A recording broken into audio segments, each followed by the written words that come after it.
Hello everyone, welcome back to another live stream here on the twitch.tv/thexisuma, and if you're watching on the second channel and your name is MC Apple Butter, thank you so much for being a first time subscriber using the old Prime in between days when I'm not streaming. Dang it, I said it the wrong way round.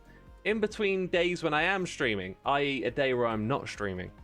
So thank you for popping over to Twitch and doing that, and if you're on the second channel watching, I figured you're not here now, so I'd say thank you. And for anyone out there on the second channel who wants to do the same, you will be greatly appreciated. I did not expect to log out here. Log in. Wow, I'm getting the things the wrong way around. I did not expect to log in. Oh, no. Now it makes sense. I came over here to make a thumbnail because we were playing basketball last stream. Yo, Decan of Heaven, LJ, Aprover, Benny Boy, Ninja, Jaffez, Karen Cake, Kaz, Aprover, Rusty Stone, Jimmy the Wizard. Doing wizardy things in the chat, I see. Like typing messages and sending them across the globe. Through ones and zeros. That is some true wizardry, my dude. How did you figure that one out? Yeah, so the last thumbnail for the last stream was just some stats from these books. Now, since we put these books together, more people have logged on.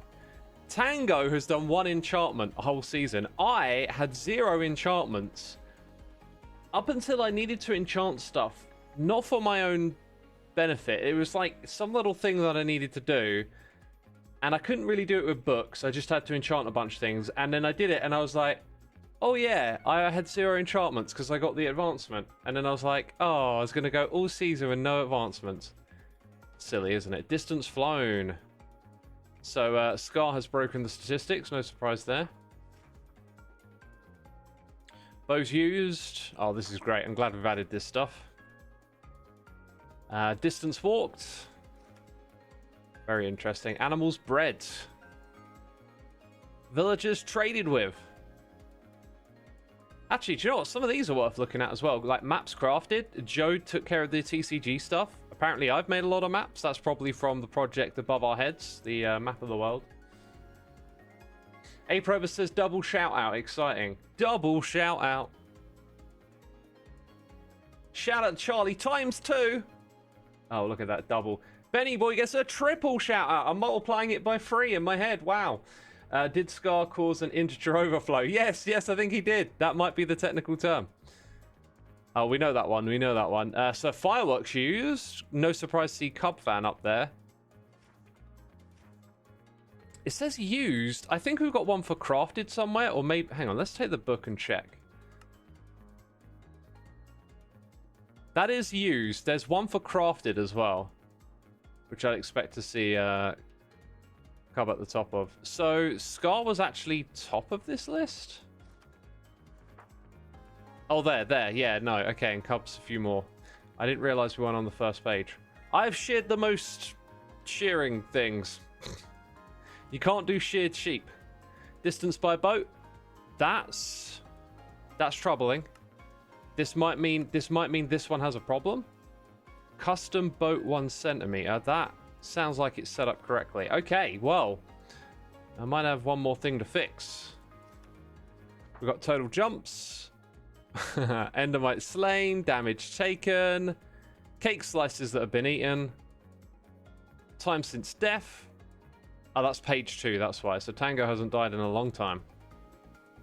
Yo, what if we made a game where you scored points for the hermits you killed that had the longest time per death, or maybe like divided by, which would probably be really difficult to automate with redstone, but like, imagine that Tango now has a bounty of, let's say we chop off the last 3 digits. Like, Tango has a 1,500 point bounty on his head.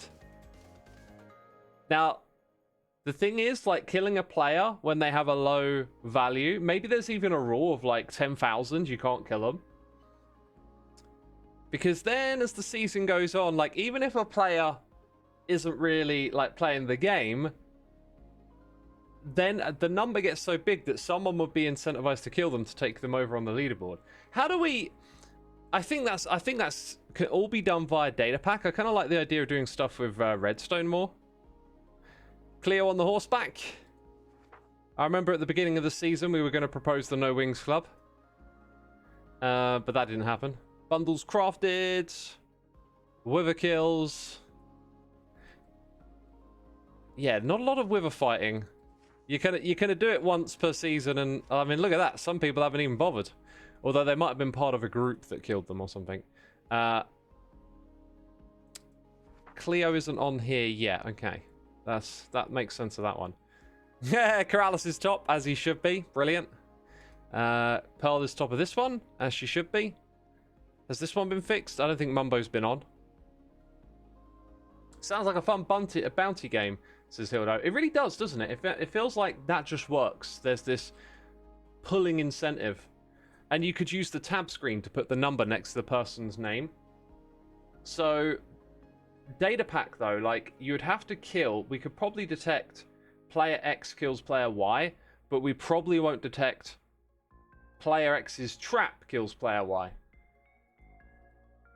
So maybe once you successfully get a player, you need a command to interact with. Pearl has been using the wind charges.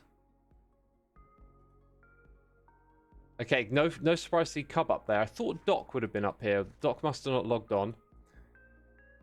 Yep, top of the firework crafting, right? Damage dealt, we know I'm going to be up there. Crafters crafted, Tango at the top. And the mace has been used a lot by Ren. Interesting. I wonder if that's related to playing Mace Race. That's, you know, this one's starting to look a bit more reasonable now. I was a bit concerned at first with the load. Like, Zed surely can't have only eaten 33 pieces of food. Unless he's doing a Zedaf thing where he's eating some sort of obscure food that isn't on the list. Some of these do concern me a little bit, like the numbers aren't quite what you'd expect. There's got to be something wrong with that. Netherite Mind. This was one that I had to rename like last minute because I spotted an issue. So maybe I still managed to get it wrong. So 2 things still to be fixed with these statistics by the looks of it.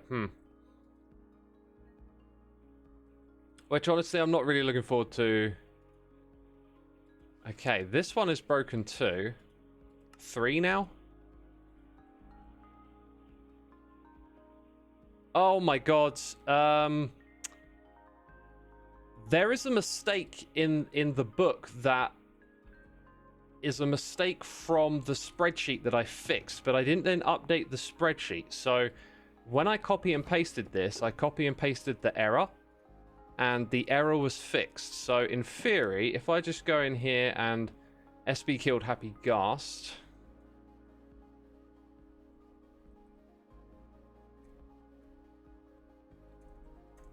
Then we sign. That one should fix because I copied the error. But the error was corrected. That might actually be the case with the Ancient Debris now that I think about it.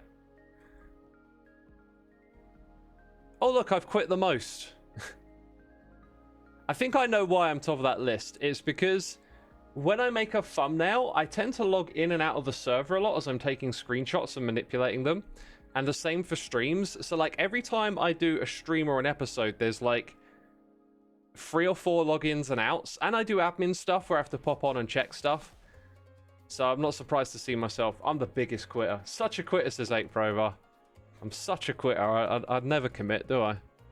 I always give up. If you also had incentivized in the other direction by getting points by staying alive for long, that would be super interesting. Yeah, so you stay alive and you get a ticker that goes up. Or maybe it ticks up faster the longer you're alive.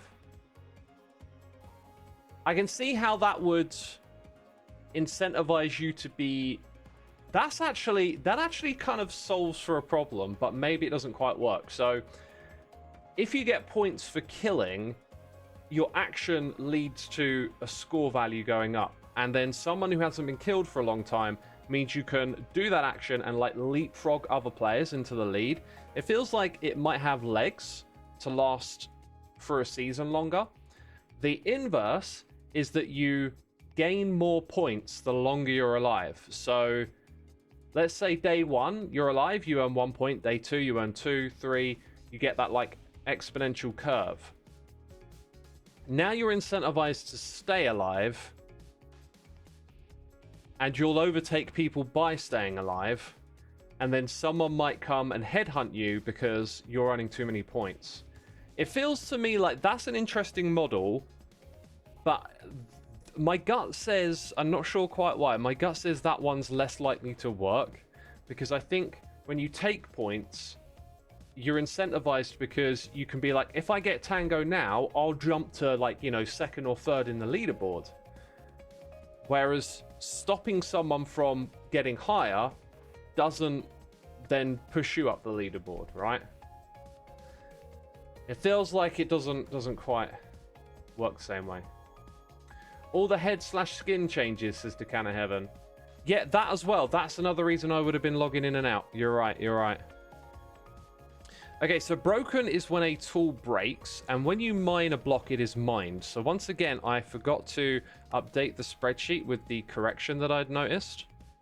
So it would be sp mined dot ancient underscore debris.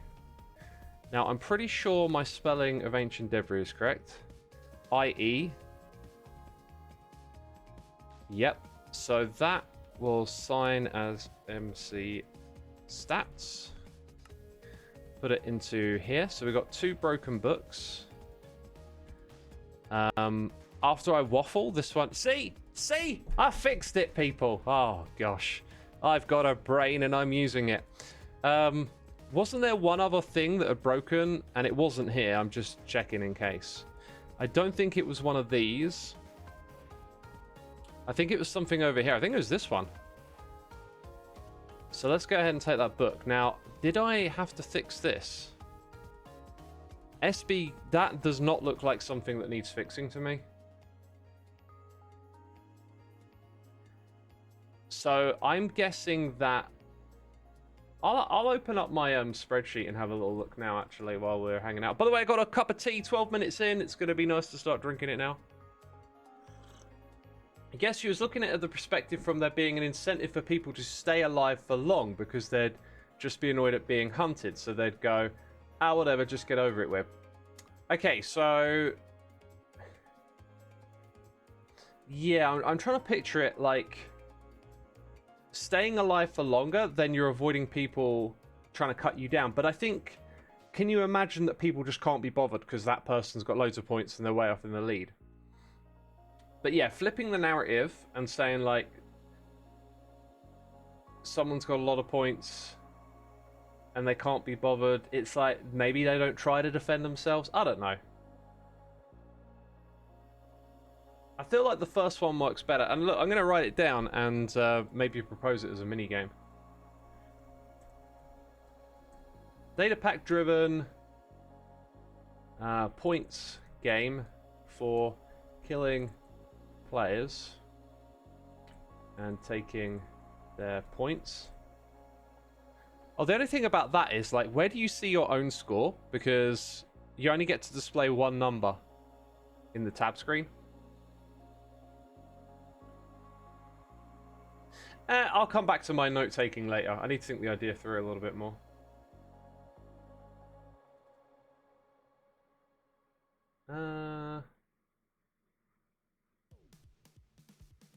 Okay, I got the document.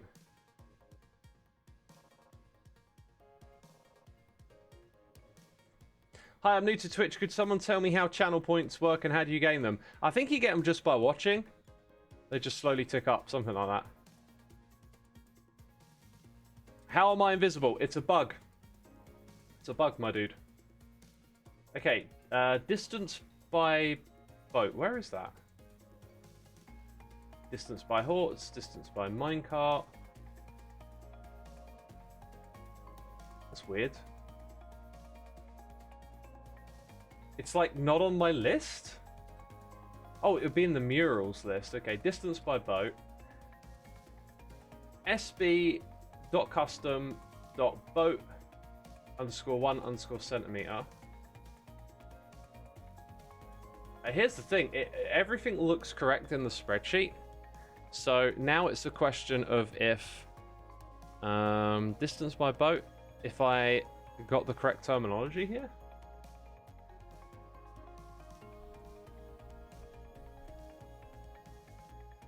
That would stop Hermits playing games that have deaths like Frogger, says Ambitious. In the tick up, it would. In the tick down, it wouldn't, because keeping yourself on a low score stops other players from advancing.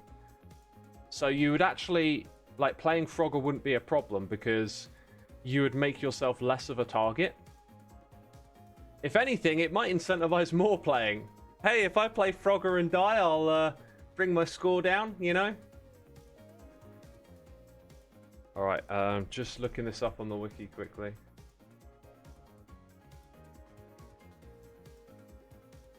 Distance by boat 1 centimeter. It's correct then. So I don't know why that one isn't working. Unless when I put something in. Well, here's the thing. It's got the correct thing there. So I don't actually know why that one doesn't work. That's very strange. There are no clues available to me to figure that one out. Right, we're going to go work on Gem's gallery today. We will start by visiting Gem's base to get some inspiration for the block palette. And we got the legendary, the one, the only, Noise in the Ear, which we no longer hear because everything breaks over time and I can't fix it. Cuplex, 99 months, 1 more to go. I have to put you on my list of notes. Cuplex for the dungeon. Evil X awaits you, my dude. Thank you for tremendous support over the years. It's been a long time. Good to see you here on the weekend. I know that's when we usually catch each other. I need to sleep in a bed, don't I? And I need to throw those on the ground. Don't need them anymore. Is there winning involved? Or would that Frogger idea be the hermits that don't want to play? Jukebox, winning would be when we conclude the event, like after a certain period of time. Or maybe conclude it at the end of the season. I'm not sure. Frogger doesn't really factor in because it only protects your position in the game if you die, because it means you're less of a target, and if someone does kill you, they get less points to advance in the game. Okay, also the fact that it requires a player to kill you might not actually be a bad thing.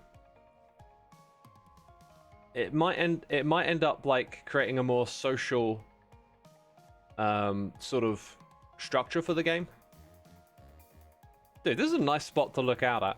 Right, what I'm seeing in Gem's base is bamboo blocks with the darker wood, but maybe also the mud. If we were to think about what goes into our stylish art gallery, I think mud probably wouldn't fit into that area very well. So kind of like earthy contrast to the white, whereas I feel like we could take the bamboo. It's actually like a green to yellow fade, but we could bring a little bit of that over. There might be something. It's a horse. There might be something else in this area that grabs my attention too.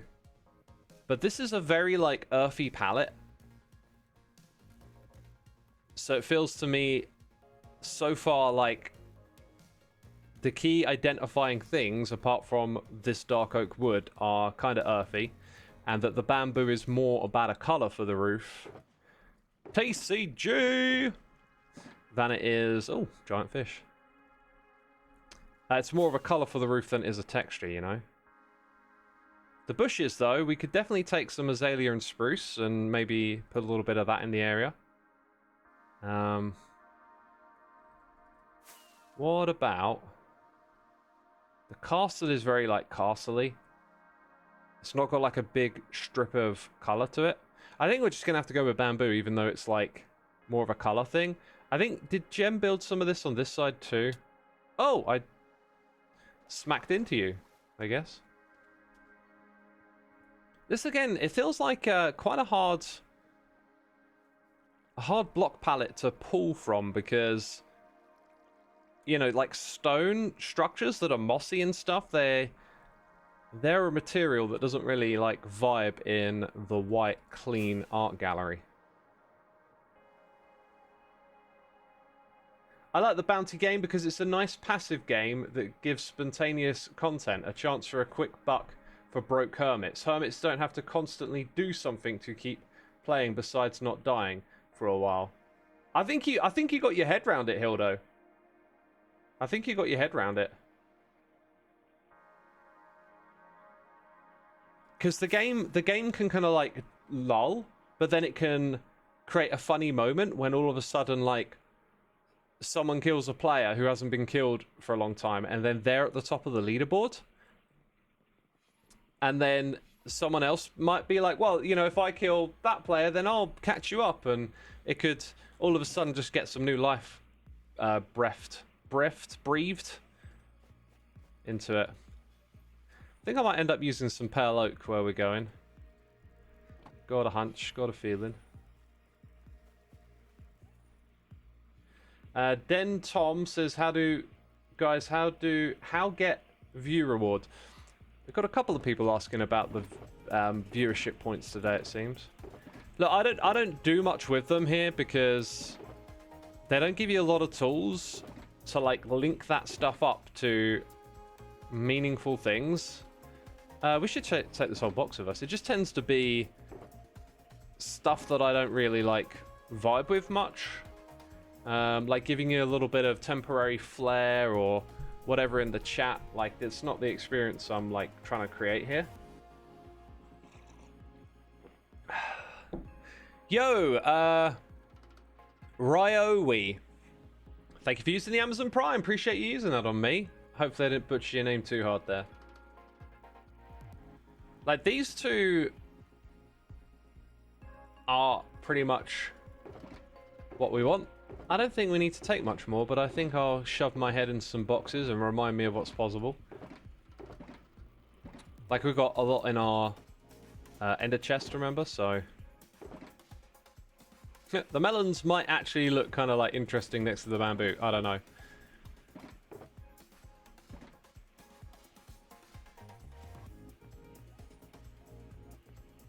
You're just a bit shy for the face reveal, says Ender Dan. You'll get there 1 year, decade, century, something like that.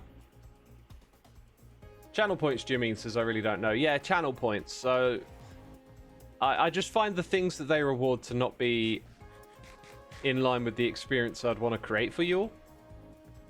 By the way, round of applause for Mr. Rendiggity Dog. Of all the hermits who have embraced the art gallery, I don't think anyone embraced it with quite the enthusiasm and due diligence to the audience as Ren did. I was, you know, really impressed with how much he put into explaining and presenting in his episode, and then really enjoying the process. And then when it came to building his art gallery room, like, I think this is my favorite, because he's just absolutely slapped his personality onto this room with the right balance. When I say personality, I kind of mean the theme of the season, the color scheme, and what he asked for through the fan art. It really kind of like all came together. This is my favorite bit because it hangs from up above and it like sits in this sort of awkward space here, and it's just so well done. The paintings, the fan art, by the way, utterly incredible. And they've been given an incredible display area. This is like really embracing the project and just going all out on it. I like the lighting fixtures. We've got a little bit of particle effects here from cherry leaves, and there's probably a firefly. Oh, look, it's not under the block. It's right there. Yeah, and he's brought a little bit of his biome into this area, and now we've got a couple of cutesy little flying robots, like hanging out, ready to greet ya. So good. So good. And peeps, do please remember that this room is going to get filled up. I'm looking forward to seeing your submissions for the group gallery. But let's see what chat says. Oh, 8 Prover says, oh wow, epic. Definitely need to catch this episode. Windy Castle says, oh yes, he nailed it. Absolutely. Pinkatus has been in chat for 1 minute and already paying ad taxes. Yep, that's how Twitch goes.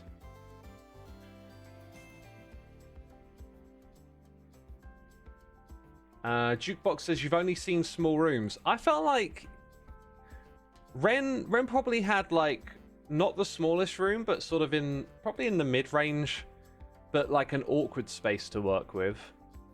I think Zedaf might end up having one of the smallest rooms here. Could probably make it a tiny bit bigger by digging out some of this here. Keralis had a nice space.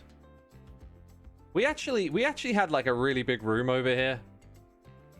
When we put together this design, we didn't put too much into trying to evenly size each of the rooms. We wanted to just give them their own kind of like space, and I think that's actually good because overall the build isn't too uniform, if that makes sense.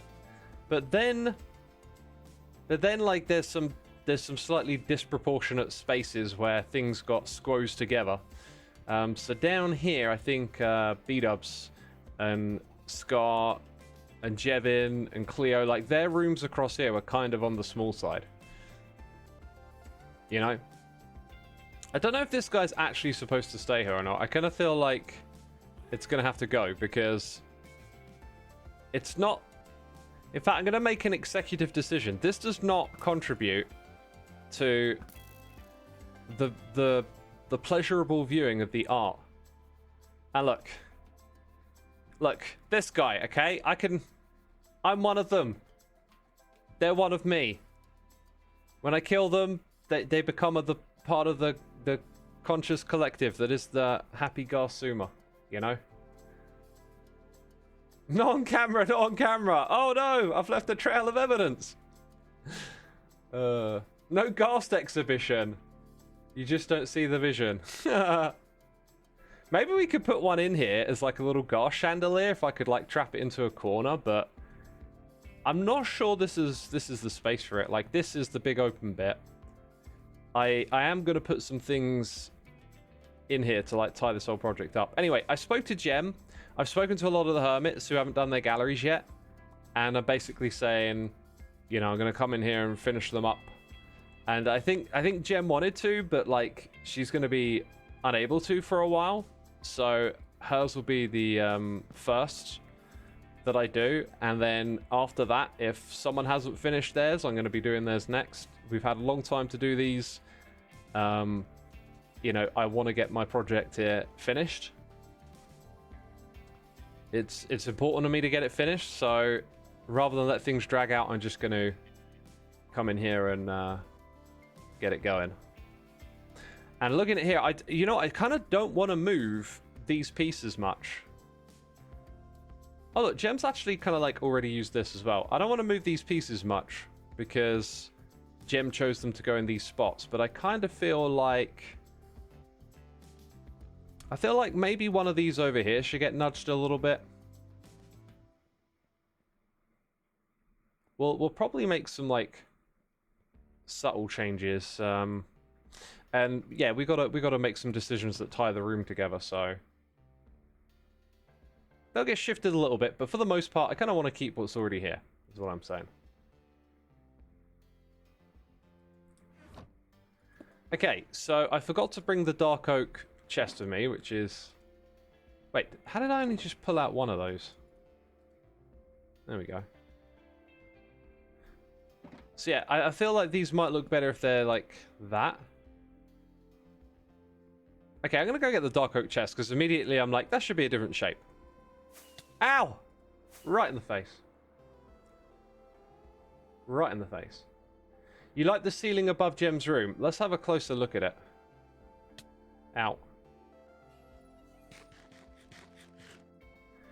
Miradus says this project has been such a nice addition to the season. I'm glad you think so. It really has added a little spark to it. What will be finished first, the art gallery or Metro Mayhem? I'm planning on finishing the art gallery before the end of the month. Well, actually, it's not quite true. Sort of around the end of the month, because the last thing I'm going to do is put together the where's the dark oak? Wait, did I actually pick it up? Oh, you absolute donkey! I picked it up. What is wrong with this brain of mine? By the way, there is an exception to what I'm doing here.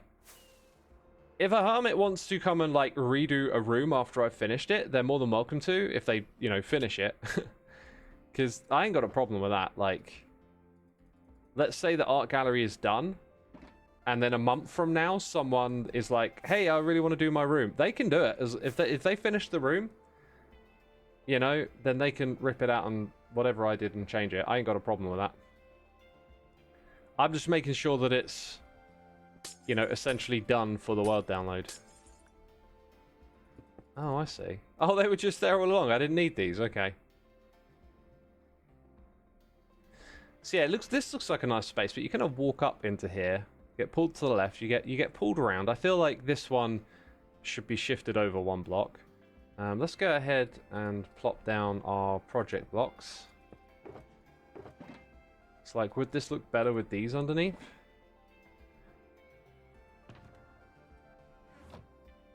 Let's get an axe.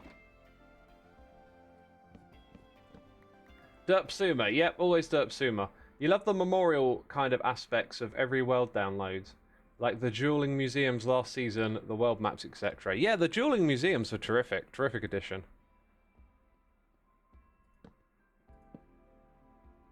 So I quite like that. I don't know where on earth we're going to put... So if we shift that over by one, it would go there. Then you've also got, like, the signage. That's another thing I need to go and do, is make sure everything's signed properly.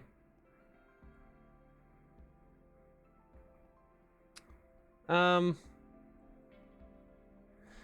we got to put in bamboo blocks. I have a very like blank brain right now. Looks like I might need to go pick some more up from Loglands as well. I keep looking at space and I'm just like, where am I putting things? Maybe we don't bring bamboo in here. Maybe it doesn't make sense to. You can see this one's got a bit of a problem with like, where does the sign go? I think I might know how to solve that. In fact, I got a nice idea popping into my head now. Let's say we took some slabs out of here. Put a little line. And have that there. Then maybe find a place to put a little bit more bamboo. Like maybe the same thing again at the top. That would kind of fit everywhere. Now for the ones that are 4 blocks wide, would we just put 2 signs? So now we've got like a little generic looking holder thing for this.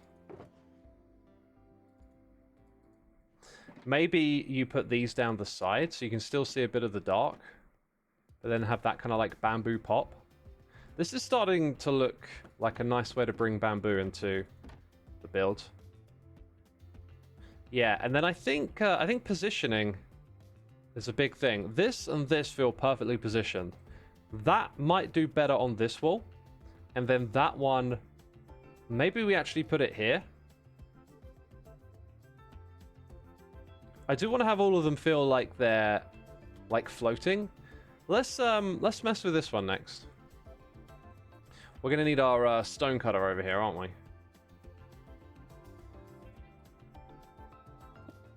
And I've got my dark oak fence. That's cool. Okay.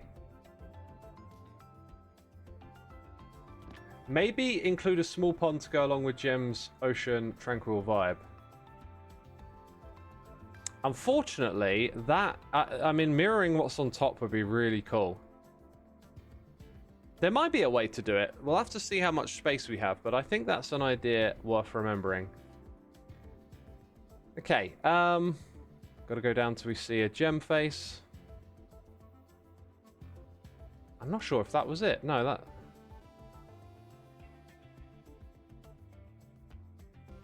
Was it that one? I've totally forgotten. That's the lighthouse. That's the waves. If I look at the side, it was Bucket of Cheese's paintings.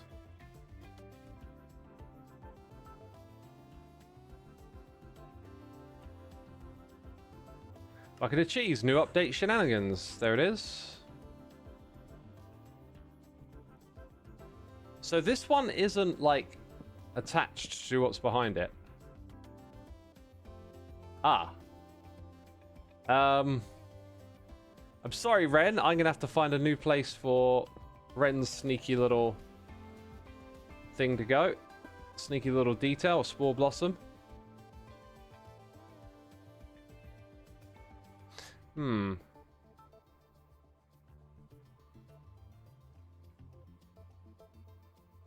Maybe if can I put it there?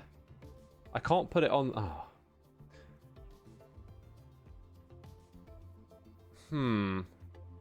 Let's come back to that. Let's get what's above done, and then we'll come back to that.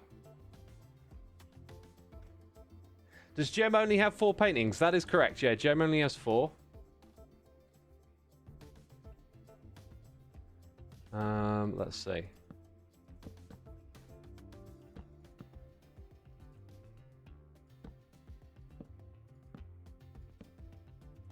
That's quite a ways for it to go up. And but like both of them attached to glass, which we might have to change. Might have to change a couple of blocks and make that more structural looking, and then that means putting a few moss blocks above. I think that can be done though. So we're going to see less dark oak when we attach this, and then we're going to put our slabs and signs across the bottom.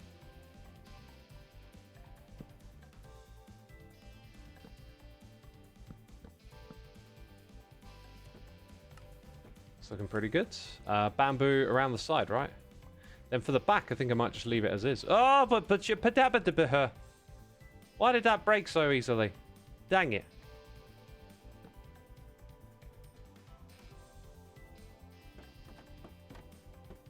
That's a pretty big hanging sign. Yeah, it's an oversized hanging sign.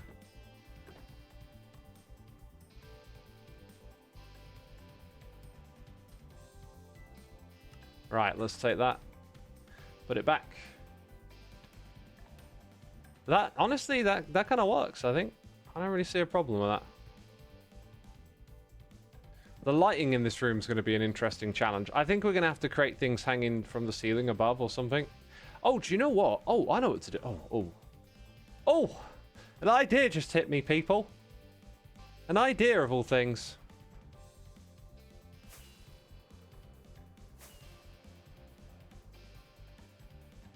You think the bottom needs to be bamboo slabs too? I'm not so sure, but we can try and envision it a bit.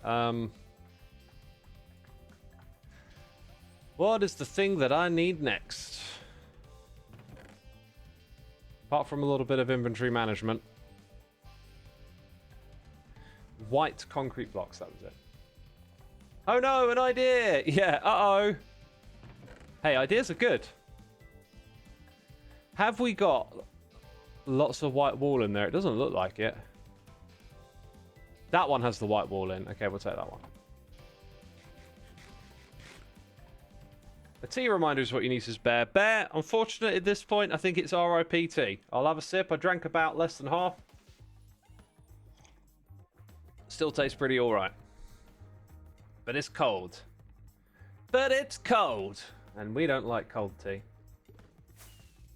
To be fair, I tolerate it. It's not that bad. Waddle Thistle says the suspense is killing them. The suspense towards what? Microwave the tea. Nah, I'm going to stay here and hang out with y'all. Okay, so here's what popped into my head. We've got to place this one down. And you're going to be like, X. Oh, that definitely was an idea right there that you had. Definitely looks like an idea.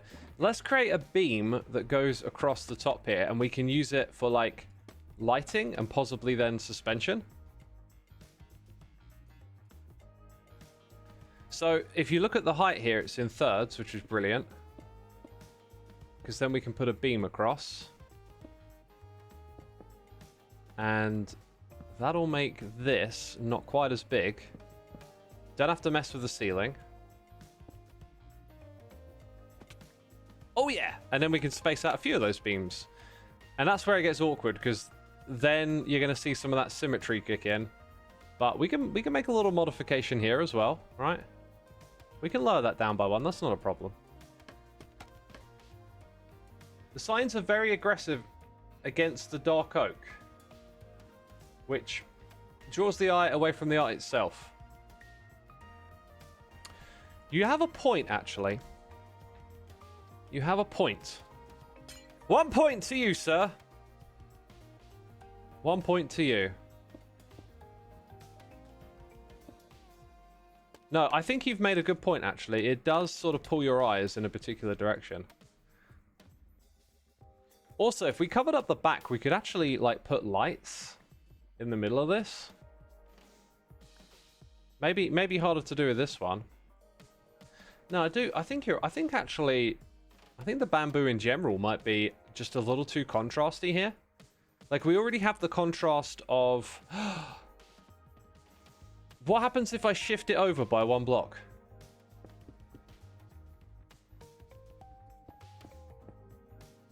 Oh no! It can never be perfectly centered! Abandon ship! Give up the project! It can't be done! It's fine, it's fine. It's kind of dark and moody in here, isn't it? Yeah, now I'm starting to think spruce. I think you got to play the subtlety sometimes where the bamboo looks nice next to the dark oak, but it is about the artwork, and it does sort of pull away from the artwork a little bit. Just trapdoors below without slabs and signs. I kind of like the half block drop. I think it looks really nice with the sign, so I'm going to keep that.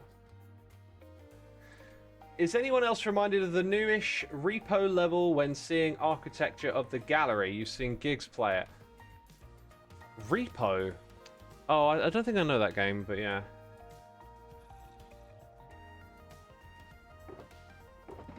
Let's see.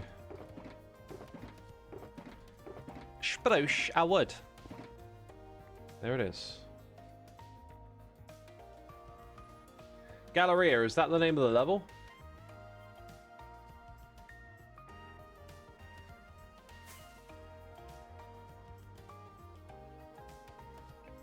I'm going to assume Galleria is the name of the level.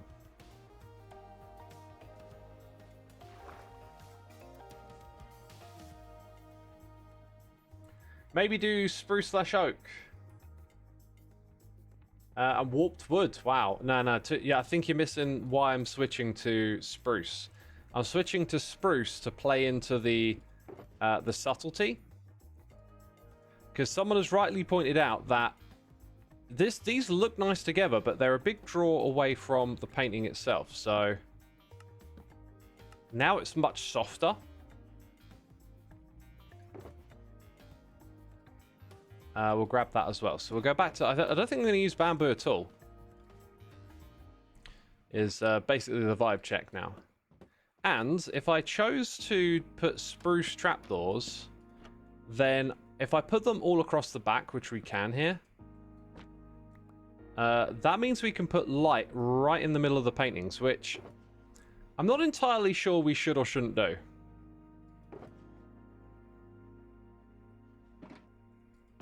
Do we have a full block that isn't a full strength of light?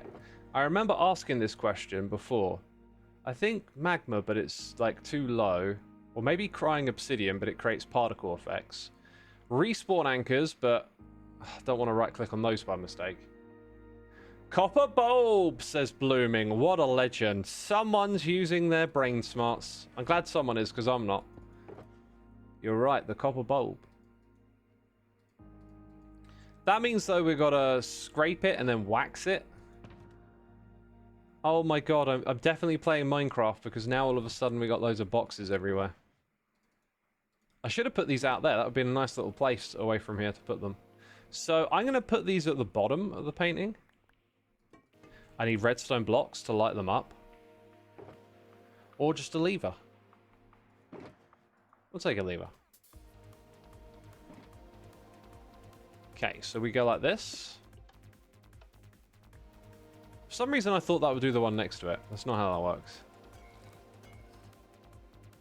That's kind of... I think I want to go one more. To that level. Nice and bright. So now we need our trapdoors.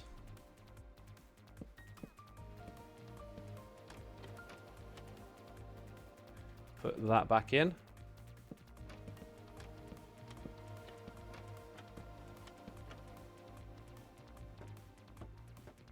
That's pretty good. Could actually put dark oak paneling at the back. I think that might be even better. Maybe even on the side. We'll experiment. We'll do all the experiments. Right. What I need now is that painting back.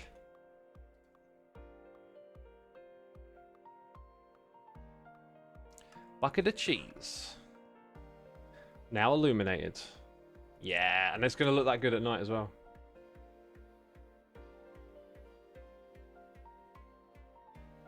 If you want to center the attention on the painting, then yes, lighting would do it. Yeah, in a dark room it would, wouldn't it? In a dark room, it would definitely bring some attention to the painting. I agree. Yeah, that to me just feels better for the back. Been a while since you caught a stream. Life been bust. Been busy, you mean? Right where the sun is too. Nailed it. Oh!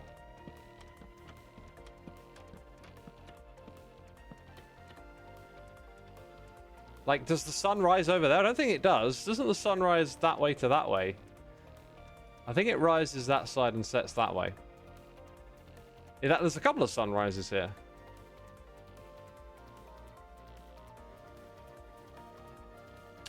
Right, so if we want trapdoors on the side that are dark oak, we have to look at that. And again, I kind of feel like... I hate to keep changing stuff, but simplicity can really go a long way. If you keep it all the same color, it's just a lot better. We'll keep the spruce signs at the front, of course. But that, I think, is our finished template. It took us a minute to get there, but it's just very simple and straightforward. We're going to want that one there. That's fine. One attached to the walls, not a problem. I think I'm going to flip this one into this area. And then we're going to try and have this one hang. Now, if I had these every two, we might be able to perfectly hang it off of one. So like 1, 2, bam, bam, bam, bam, bam. Oh, it's off by 1 block, man. You're torturing me over here. That being said, wait a minute. That's 2 blocks away. Did I measure that up incorrectly? I did. That's 2 blocks away from the back.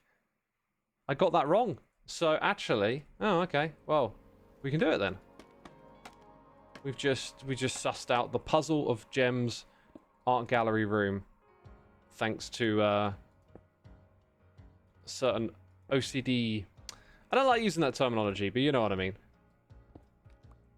Symmetrical impulsivity. Oh, I sound like a professional. Some sort of professional couch person now.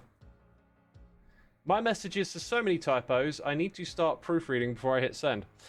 I think that is a great habit, to proofread before you send. I need to do it a bit more too. I think the quality of what we do in general, like a lot of things, I think when you stop to take the time to put care and effort into stuff, I feel like that probably translates over to more things than you think. Like just being a person who has the habit of good due diligence, I think goes a long way. So after all of that, I'm like, actually, I think that'll work better. Maybe even one more, just to avoid this little ledge here. From the outside, barely even matters. From in here, it looks fantastic. So we're going to be able to have this one hanging from somewhere up there, is the idea. Chimera Dev, welcome to the stream. 32 months of support with the old Prime subscription. Thank you for using it on me, my dude. I hope you enjoy today's stream. And have a fantastic time. Just looking for ideal arrangements and layouts. That's what we're doing. We're always drawn to that kind of like neatnessness. Neatnessness? That's a real word, isn't it? Half my time typing goes to correcting typos. So if you start by like trying to type without the typo, like type slower, you might actually save more time, right? It's almost paradoxical.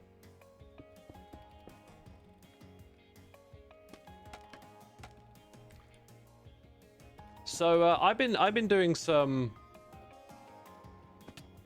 like brain smarts activities. Wow, that word sounds so good. Brain smarts.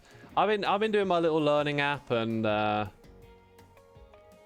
to get the old noggin firing a bit better lately. And I decided to start up a little Python program, because the brilliant course that I'm doing is, you know, teaching you programming concepts.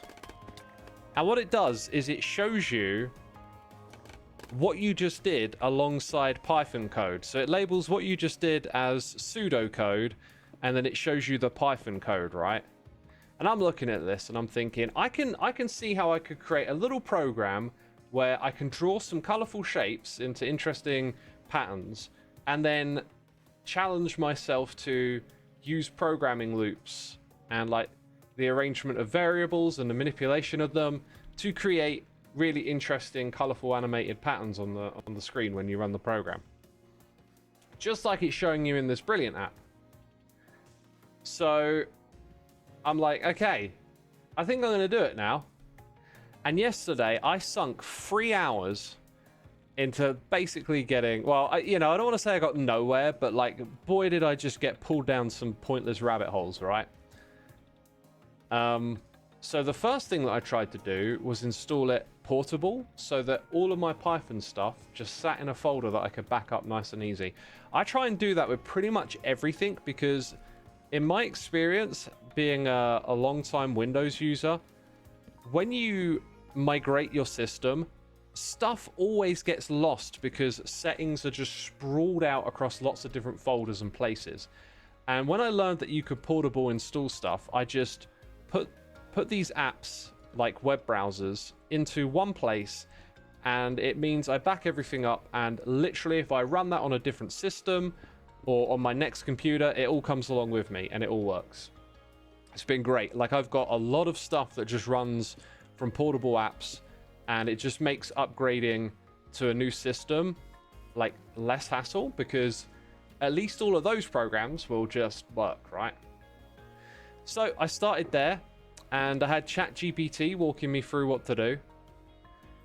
I still feel a bit mixed about using it, because it's a very like yes and kind of system. So if it makes a mistake and you point it out to it, it sort of says, oh yeah, you're right, I did make a mistake, and then it starts telling you what to do. But like, it is kind of like, it's not guessing. We need like a really apt word for describing what it's doing. Some people say hallucinating, but like, it's like it's approximating the answer. However, the answer that it'll give you will sound authoritative. Like, here are the instructions to do the thing you want. And it can easily miss out details. So as I start to diagnose why I can't get Python to draw shapes and stuff, I learned that it doesn't come with these certain packages that you need to use to draw stuff. And that the only way to get those packages to work is to have it actually installed on your system. So you can see where the frustration starts. So, okay, right. I'm not going to use that. I'm going to switch to... speaking of switching, I'm going to switch to standing. I'm going to switch to just having it installed on my system. All right, we'll do that. These packages that I'm supposed to install with putting it on the system like normal, they're not there. I can't get my code to run. It's having problems finding Turtle and this other thing called Ktinker or something like that. And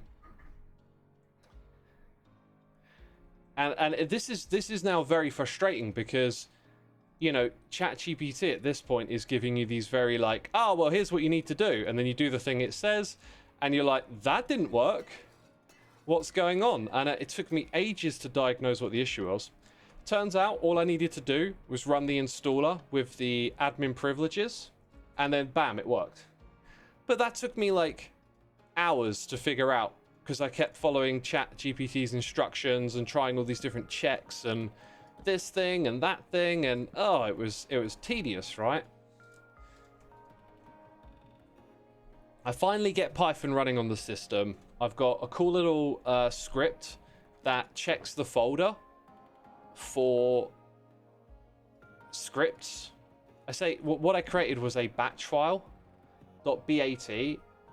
It's something I've been using for a long time on Windows. I think actually it started in the MS-DOS days.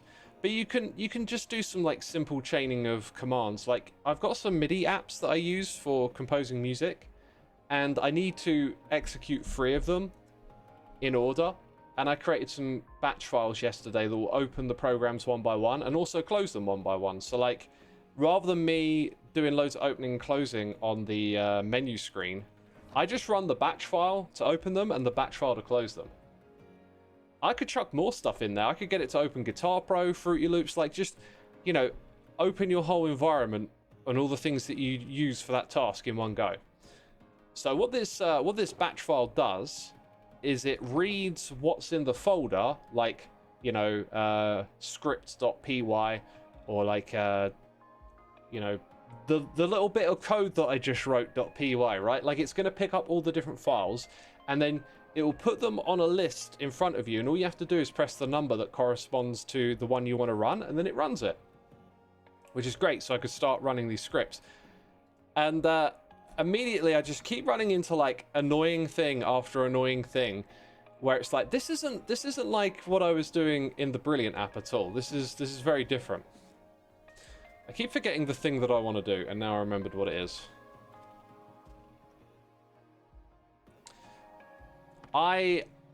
Which one was this? The vampire one, yeah. I want to... It is very hard to multitask.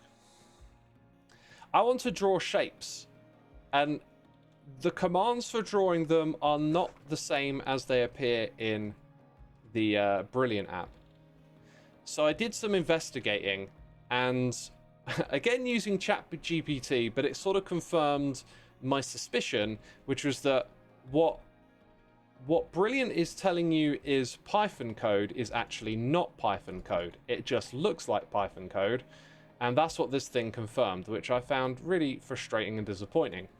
So it turns out that the pseudocode that I was being shown is indeed pseudocode, but the Python code equivalent is also pseudocode, meaning if you go and type it into Python, it doesn't do anything. It's just an example, and that was really frustrating, because now in order for me to recreate the little activities that I was learning about and start to take some of those programming concepts, I kind of need to now work with a program I'm really unfamiliar with and set up a bunch of like commands that look like the ones that I've learned to do the thing that I want. So it's like I now have to build out a sort of intermediary step system, and this thing will always just going to encounter issue after issue. I mean, ChatGPT offered to help. It was like, if you want to create the equivalent of this like pseudocode, I'll help.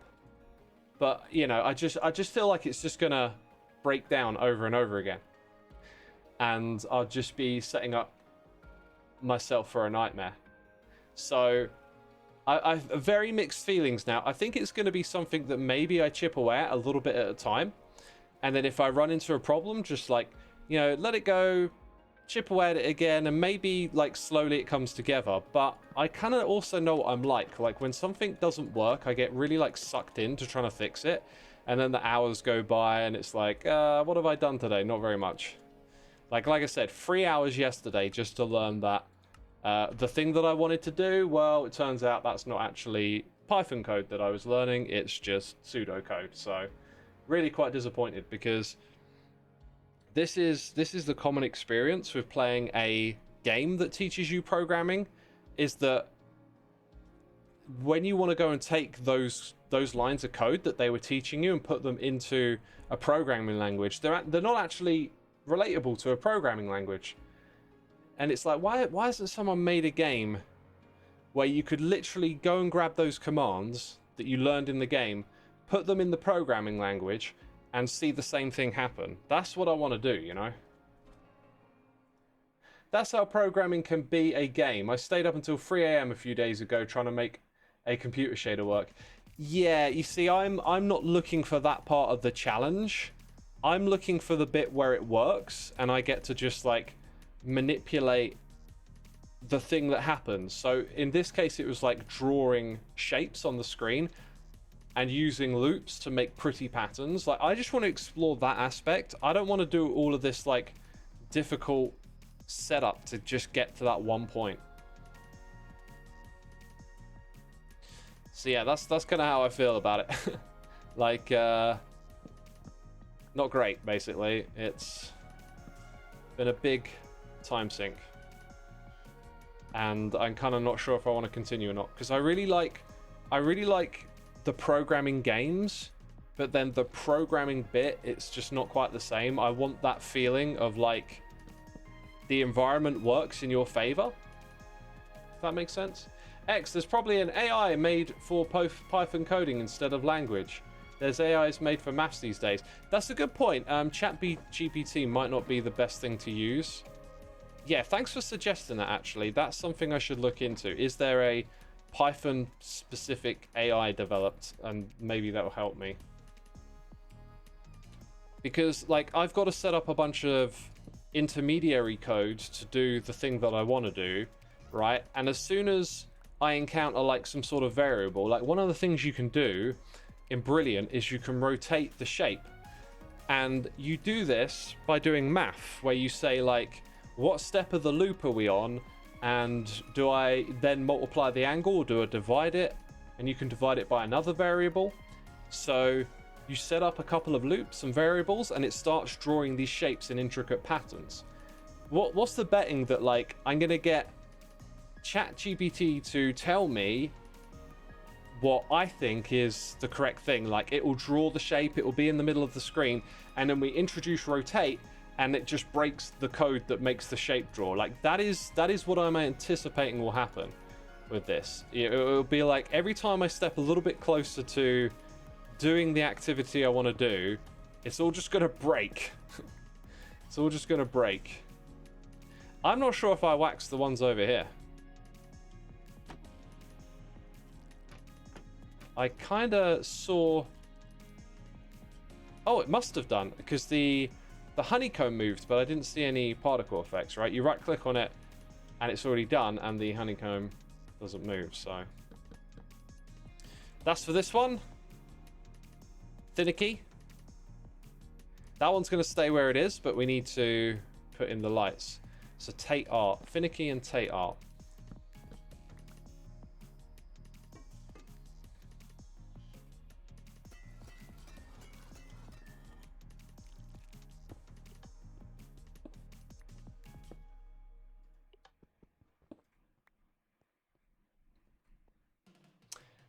Sakura says, imagine getting these things right without using AI. Yeah, and to make that even worse, like, imagine doing it by reading manuals. This is the way that, like, people used to learn programming.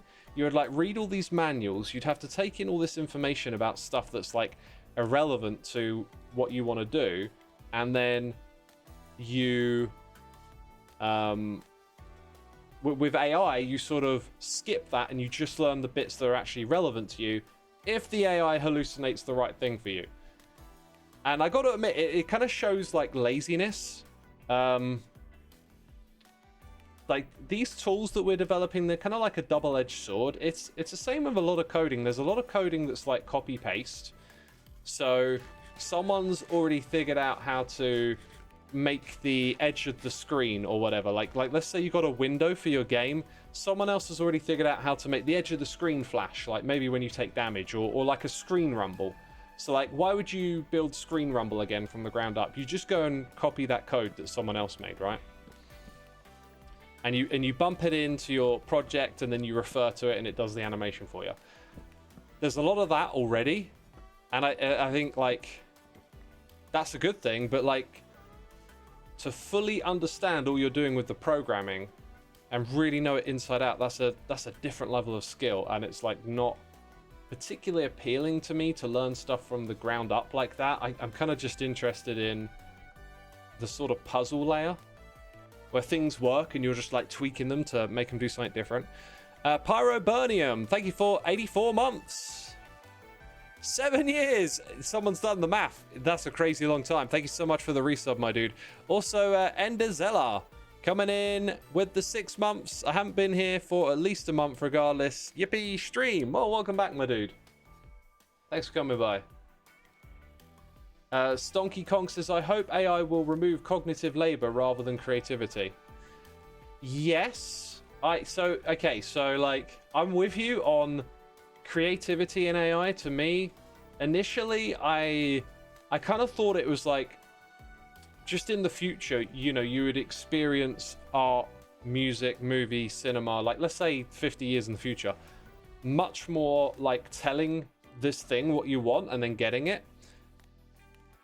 And I kind of thought that that was like just the natural way of things, and you know, that would be fine. But then like with time, as we started to see what the AIs were doing, it started to feel really ugly. Like, actually, I don't want that from AI. And then I sort of started to think, okay, so like cognitively, this is going to be good, right? You know, makes certain things easier and stuff. But now I'm starting to see there's a downside to that. Like, if we don't continue to do the same amount of cognitive lift ourselves, then we will become cognitively more weak. Okay? If you don't use it, you lose it, kind of thing, right? It's like lifting weights, right? Dang it, why did it place like that? 1 block higher. It's like lifting weights. You stop lifting the weights, you'll get weaker. So if we're going to use AI to be more productive, to help us with the cognitive lifting, we have to stay on the boundary of pushing ourselves. And I feel like quite often when I use AI to help me with the cognitive lifting, I am not able to like keep myself in that space where you're like cognitively challenged. It feels like the AI just sort of takes that over, takes it off your shoulders. This might be because I'm being lazy, but I think it will be a trap we can all easily fall into. Blue Raven 768, thank you for 30 months. Wow, 30 months, still on vacation. However, I've been enjoying being outside in nature. I've also been productive by doing art, and I've learned how to solve a Rubik's Cube. Awesome. Heading home soon, but I kind of don't want to go back. Hope you're having a great day. Yeah, when you get those like post-holiday blues, you just got to remember that there'll always be another one. There'll always be something else in the future, and you got to look forward and take what was good about this one and just go with it, you know. It sounds absolutely awesome though that you learned to solve a Rubik's Cube. That's pretty sweet. That's using those brain smarts, right? Sounds awesome. I hope you had a fantastic time. It sounds like you did. Generative AI is mostly, if not all, stolen artwork regurgitated out as the AI's creation. Yeah. There was early on when I was following it a lot closer, people were pointing out that there are some of them, remember, not always AIs are the same, there's lots of different products, but some of them are actually built on like you know, material that is out of the bounds of copyright, or material that they've got the permission to use. Like, not all of them are the same, but it seems like a lot of the big ones have sort of stolen first and ask questions later kind of approach. It's a little bit of a gap here. I feel like I'm just going to put in some sort of fixture looking thing into this space. Maybe just some glass panels on the front. But that way, I feel like we take an empty space and make it a tiny bit more interesting. Might be room to do that here as well.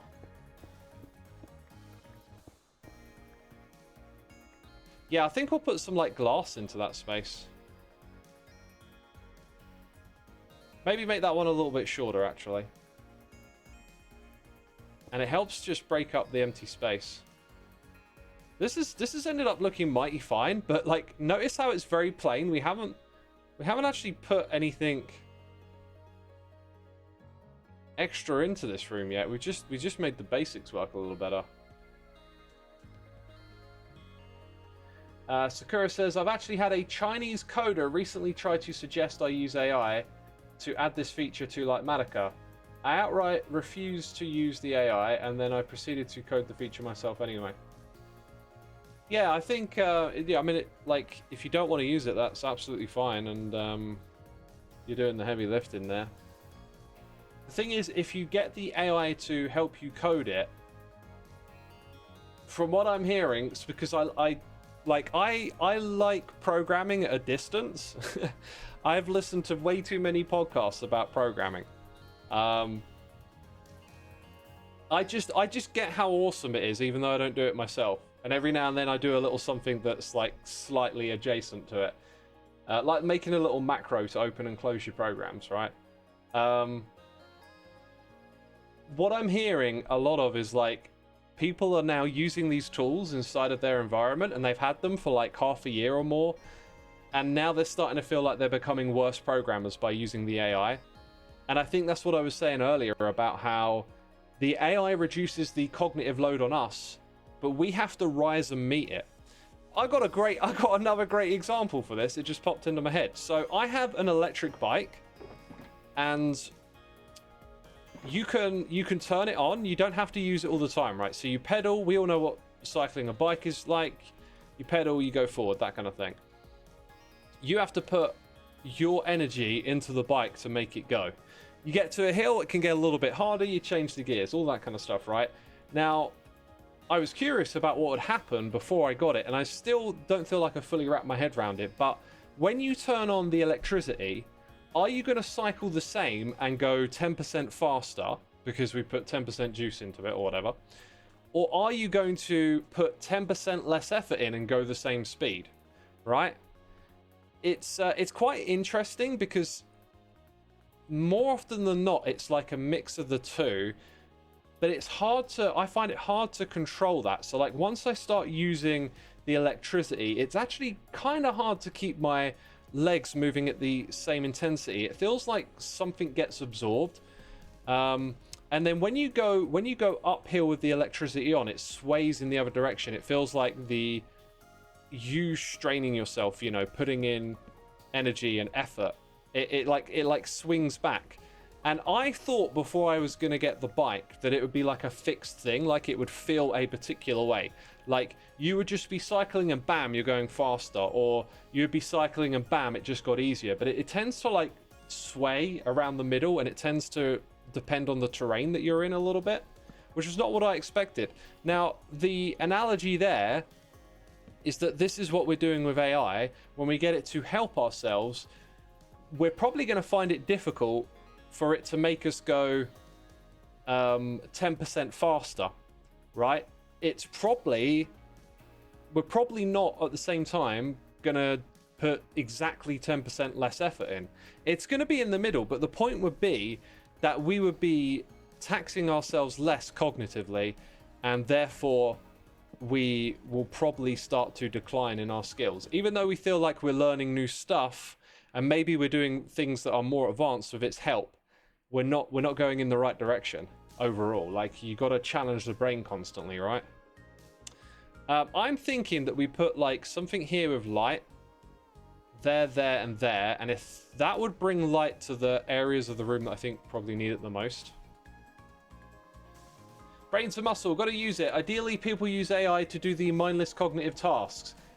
That is a good point. If you could identify, hey, this thing right now is not doing much for me, let's hand that over to AI. That's a good approach. I think that's a good approach. I think you need more of the agentic AI to do that, and I haven't really touched that stuff. I also don't trust it.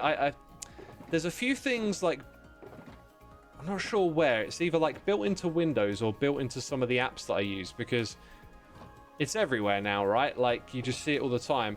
And you can sort of like, you know, AI will give you a reminder later, and I don't trust it. I kind of like don't trust the automation. I'm like, but what if it forgets? You know, I like sticking to the tools that I know work.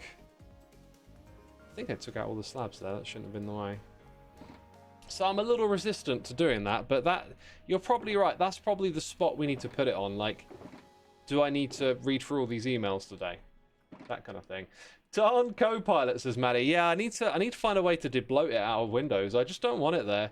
I mean, one day when it's all in the future and it's all working properly and we figured out the proper uses for it and stuff, I imagine that like it'll just be normal to have it there. But as of right now, it's just not the vibe, really. I kind of don't want it there.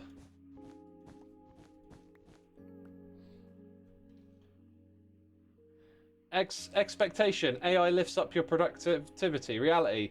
Most just slack off and let AI do most of it, resulting in worse output. Yep, that's kind of what we're getting at. That's a good way of summarizing it, I think.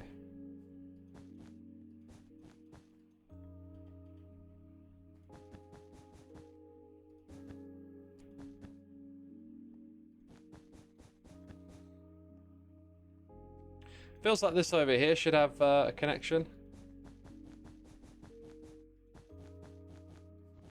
It's starting to look like with this layout that there's not going to be like a big obvious patch in the middle for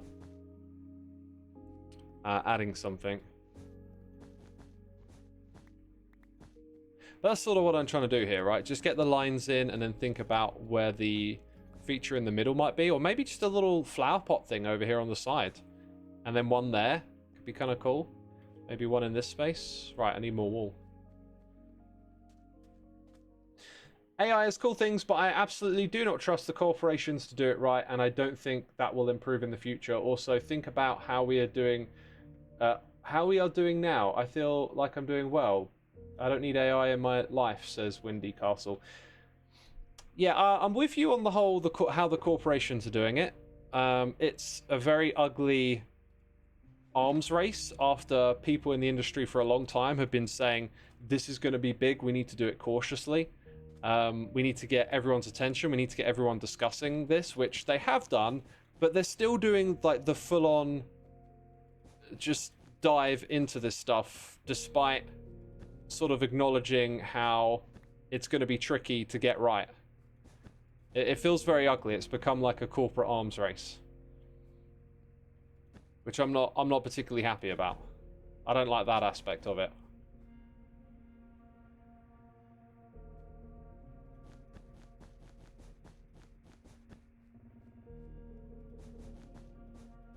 That to me feels like the right layout for the carpet, and then we can put something here in the middle too.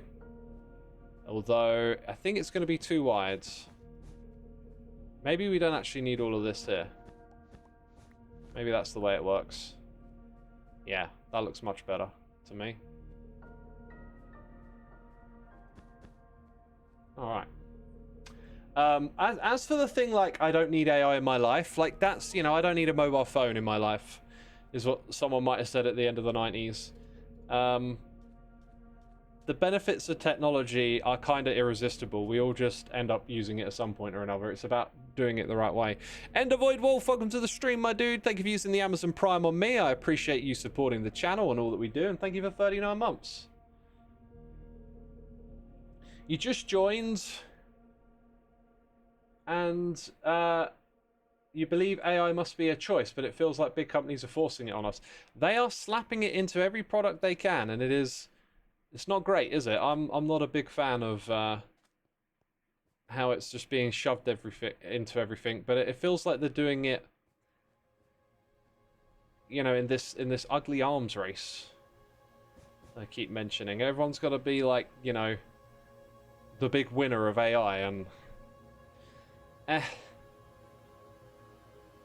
another color possibly. Yeah, we need another color in this room. It's going to start with a light source because I think that's going to subtly creep into the room. Yellow might be a good one. Or green because of the bamboo. I think I'm going to go with yellow. And some yellow glass. I think that'll do the trick.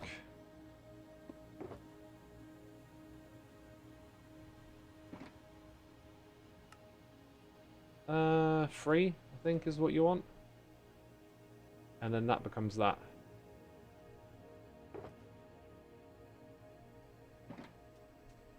AI for genetics is what gives me hope.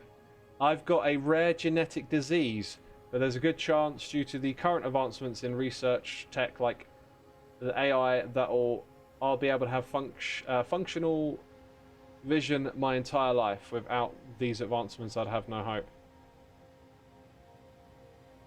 Yeah, I hope that you know, we can figure that stuff out and help people with it. There's another can of worms that comes along with that. You know, the whole, what do we become when we start genetically modifying ourselves? I think it's probably more about like kids. It's probably more about like passing on genetic changes, or like, what do they call them, designer babies. I think that's like probably the bigger concern there, rather than genetically modifying someone who already exists and then maybe doesn't pass those modifications on, right?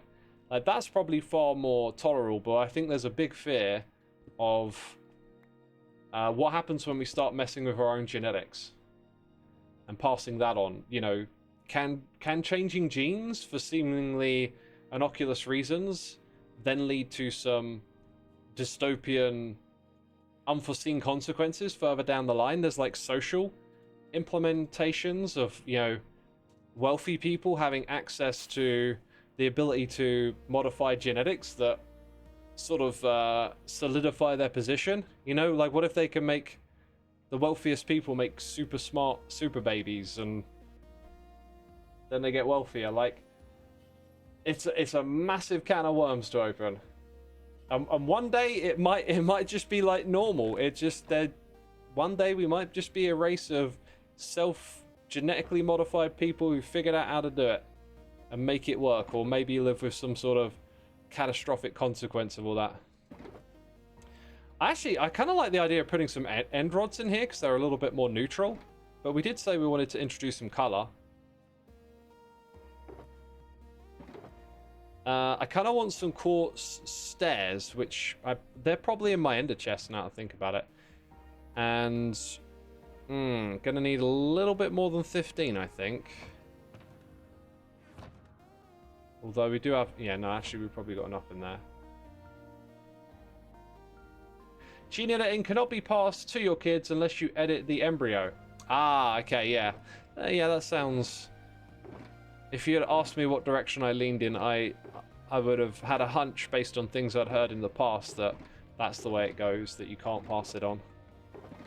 Okay, so I came back to get pale oak trapdoors, funny enough. I think since I've seen the end rods, I already want to go in a different direction. I don't think putting the yellow in the room actually makes that much sense. Oh, there's a way into this room that I should have been using all along, and it is just to pop in from up here.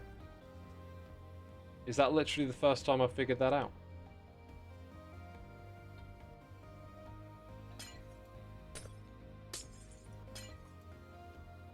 What are my thoughts on AI taking over hypothetically? Great question. There is a lot of like doom and gloom around AI. I don't really buy into it. I have this idea in my head ever since I've heard it. I kind of see it over and over again.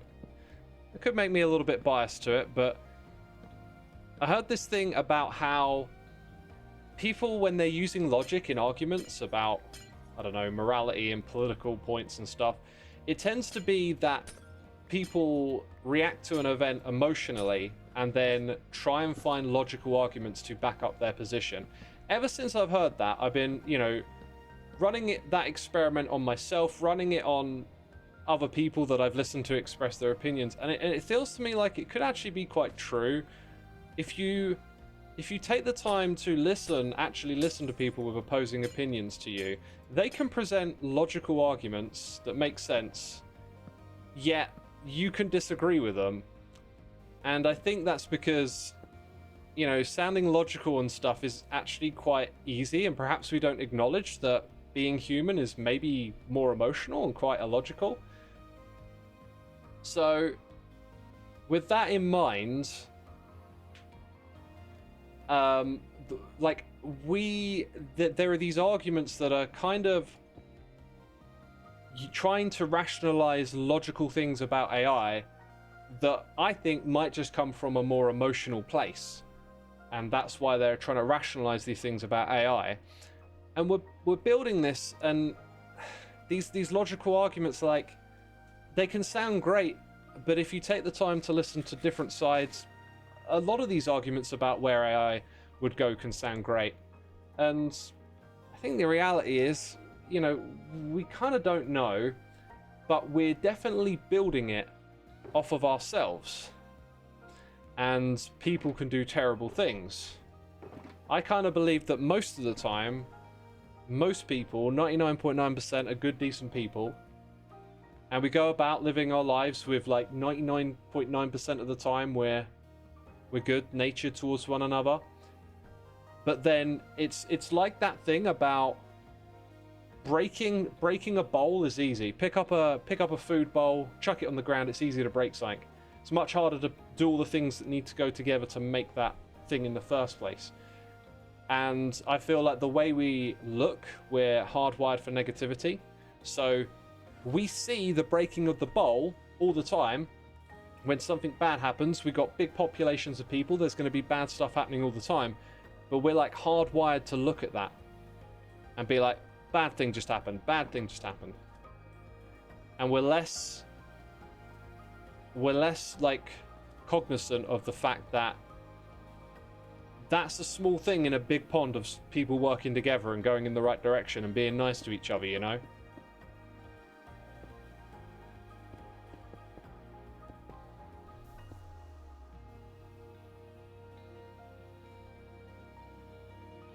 So, like, if we're training the AI on us and the things that we say online to each other and the things that we created, the arts, the fictions, the non-fiction, the things that we know about the world, like, can people lie to each other? Yeah. So can the AI lie? Yeah, it'll probably learn how to lie. Are people compassionate and charitable towards each other? Yeah. Will the AI learn that? Probably. Like, it could extract anything out of us. I think it's most likely that it will parallel some sort of aspect of humanity, but, like, that could be a lot of things. And so when people make these arguments about how, of course, it would, you know, figure out that it doesn't really need us and it's going to eliminate us, it's just all a little bit like I think an emotional fear to the AI and then laying out that chain of logic and reason to kind of back up that feeling. What am I placing in the middle? I'm not sure, actually. I definitely want to do like a little pots and plants thing just over there. So I reckon it'll be a row of plants to bring some of that lushness from Gem's area. Maybe we can put like a hanging glowberry thing over on this side too.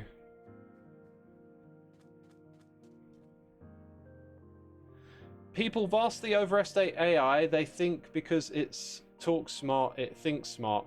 It really doesn't. AI is still not capable of basic reasoning. Yeah, I mean, it's like it's doing something, right? But it appears to be like it's doing a calculation or an approximation.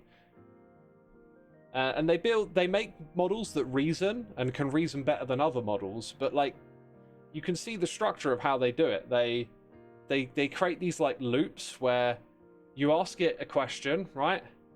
And then it's like it then gets prompted to ask itself questions about its answers. It's like it's trying to just go through everything an extra step to double check and fact check stuff, and there's still kind of like it's all being winged, you know. There's not a lot of proof to suggest there's like some actual thinking or conscious experience like we have of those sorts of things underneath it. When people get social dopamine from interacting with LLMs, it colors your reaction to it. Modern AI is a drug more than a tool. That's an interesting take on it. It's not a drug for me. That's not my experience of it. It's great. Like, I used AI the other day, right? Because I've started using ChatGPT again a little bit after not using it for like a year. It started because I accidentally locked my cooker. And I kind of knew that this might have been my own fault because while I was like laying out all the things I needed to cook, I heard it beep and I was like, what's it beeping? What's it doing? Moved everything out of the way, the thing was off. I was like, oh, that's weird. And then later on, you know, a few minutes later when I get ready to cook and nothing's turning on and I get these 4 dashes on it, I'm like, oh my God, something's wrong with it. But in the back of my head, I'm like, and it did beep earlier. So I had this kind of feeling that something was up. It hadn't just broken. And I couldn't find the manual for this thing. And it was driving me mad. I was looking through my box of manuals for stuff in the house. Where is it? I must have misplaced it. So I just decided to use ChatGPT. I was like, I've got this type of cooker. It's not turning on. I get 4 dashes. What does this mean? And it's like, you've used the child lock system. Just hold down these 2 buttons and it will fix it. And I went over there, held down the 2 buttons and it fixed it. And I was like, thank goodness. Thank you. Now, like, did it actually know what it was telling me? Did it just hallucinate the correct answer? Like, this was a great use of it because there was no cognitive lifting for me other than finding this thing, flicking through pages of a book until I found the answer. That is like not a problem solved. That is just a slog. That is just a waste of time, right? Like, I've accidentally locked this thing and it's not a difficult thing to remember. I'll now remember this story and remember how to unlock it if I accidentally lock it again. So like, that to me was a great use of AI. But the whole using it to help you program thing, I think it's just going to make you a lazy programmer. Right, pots and plants. Pots and plants.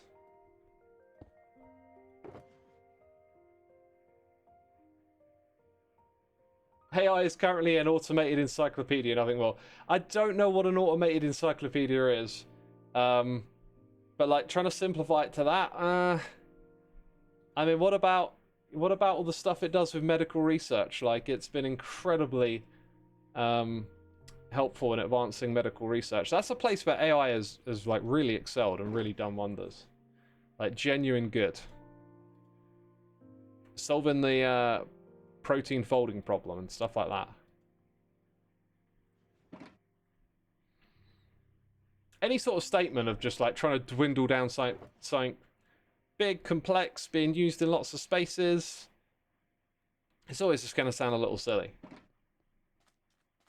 That isn't ChatGPT doing medical research. No, it's not. It was like some purpose-built AIs. I don't know what they're actually named, but they probably do have a name.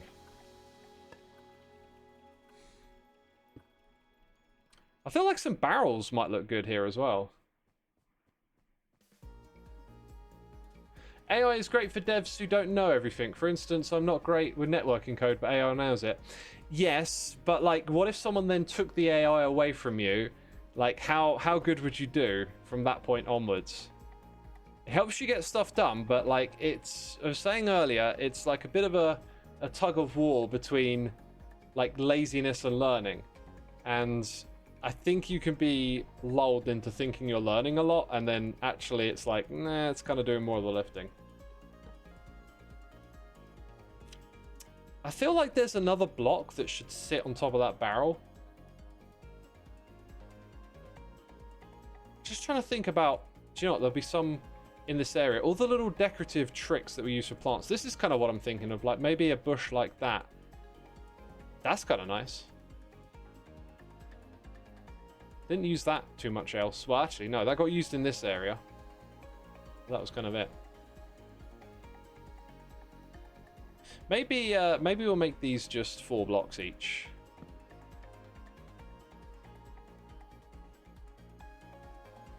Try and get a bit of a different vibe out of each of them, right?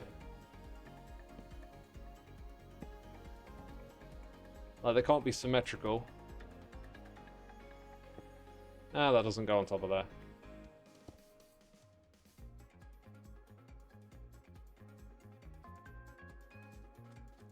It's kind of like driving manual versus automatic, says Morpho. Not quite. I mean, yeah, like, I don't want to say you're not got it, but I think the analogy that I had earlier was like really on the point. So like with my electric bike, when I give it the juice, the electricity, it's like, do you go 10% faster or do you put in 10% less effort? And it tends to be like somewhere in between, and like the terrain that you're on can kind of push it in a different direction. But I didn't know what to expect when I first got my electric bike. It was like, I don't know what this is going to do. Is it just going to be like press the button and go faster? Or like you don't go faster, you go at the same speed, but you just put in less effort. And I think that's kind of how like using ChatGPT as an aid kind of works, is that, you know, it's going to help you get stuff done, but like how much of that is learning and how much is that you getting pushed along? You think driving manual is great, but using automatic has its benefits. It also has some downsides of losing the direct control of, say, driving in snow. Oh yeah, yeah. I drive manual and it's so automatic that like I think it'd probably feel weird to drive automatic, but until I do that, I won't really have like much of a say or a take on it. It works, you know. It works. It works for me.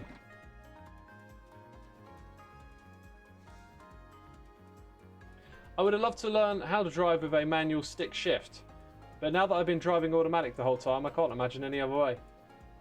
I reckon if you ended up in a situation where you had to learn manual, like you'd probably get the hang of it. It's not that crazy. You just kind of, you have this sort of these moments of speed where it's like, oh, I'm speeding up, and you know what zone you're in. You're like on a small street, 30 miles an hour is the limit, or you're on like a dual carriageway.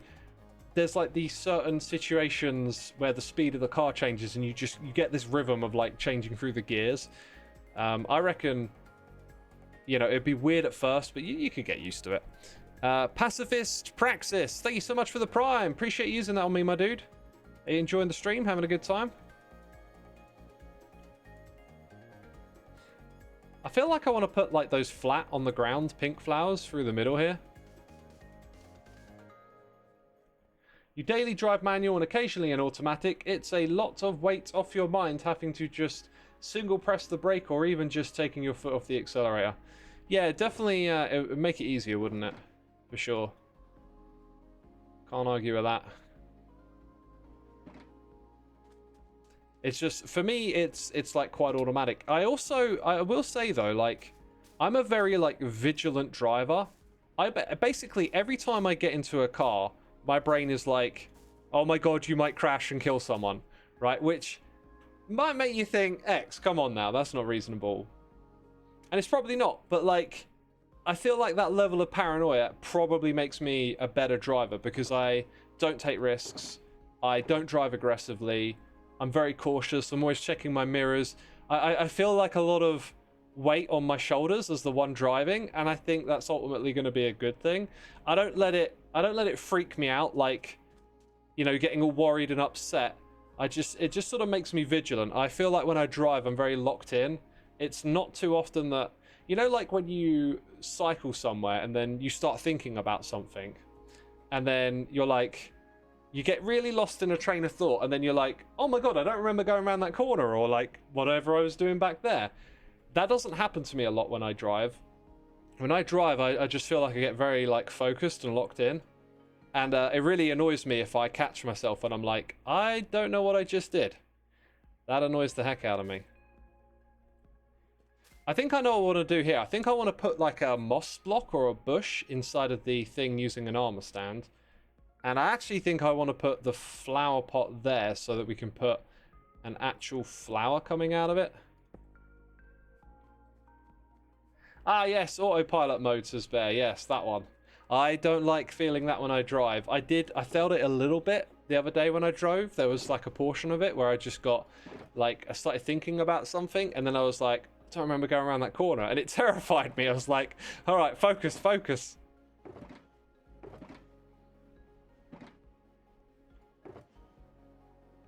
When I drive, my family thinks I'm speeding due to the placebo effect. I don't think the placebo effect is what you meant, because I don't know what the heck that means.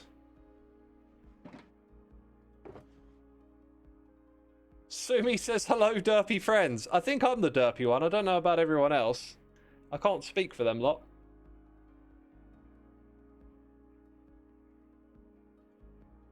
Does a fern go into a flower pot? I kind of don't want to like flash too much color. I'm not sure a short grass goes in either. But if they don't, I think I'll go with the pink tulips. You both drive both manual and automatic, and the bigger advantage is the cruise control. Yeah, cruise control is something I'd really like. Like, when I'm driving down the motorway, I'm constantly looking at the speedometer, and like, there's this constant, you know, like management of the foot. I will say though, like, what if that helps you lock in more, right? What if you're more locked into what you're doing because you're giving that your attention? So what's today's waffle about? It's been mostly about AI. I was just thinking, what if we put a two-tool flower right here, yeah? But that would require there to be a block under there, which there isn't. So I want another flower pot. Oh, which I can't have just one left.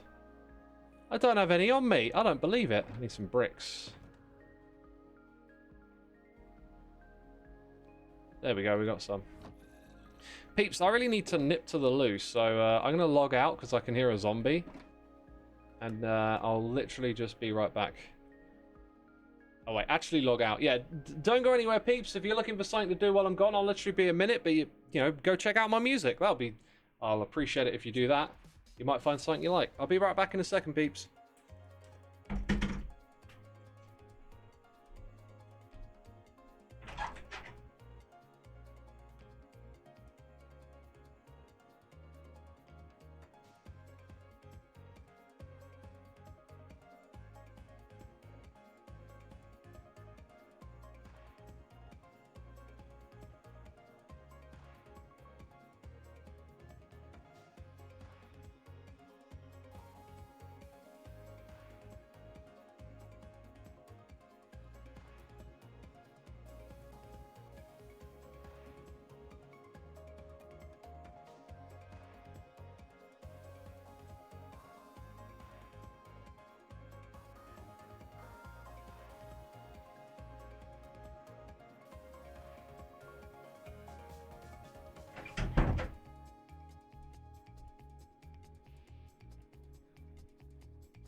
It feels like it's a cold, rainy day here in the UK, but actually it's pretty warm and it's like humid.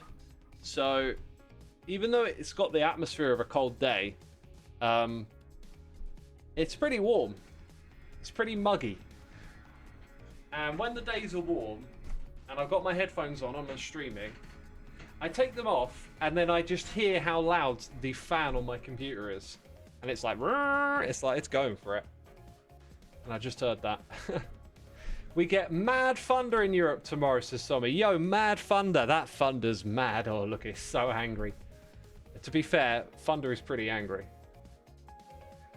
Well, yeah, your loudest fans, says Tommy. You ain't heard my computer. That's got some loud fans in it. It's because I got the 490. I wish I never brought that thing. I just don't care. I should have maybe just got like a 360 or something. Is that what it's called? A 360? I'm pretty sure that's the one, isn't it? The 360 GXT TI 9010 AMD, whatever it is. Oh, a bunch of nerds. Right, let's go put one of those with an arm stand in. We're running the risk of using absolutely every one of my boxes today. That's illegal, is what I would say. Okay, so invisible, base plate, show arms. Okay. Now we're going to lock it and then put that on the heads. No, that's not right. Wait, no, position.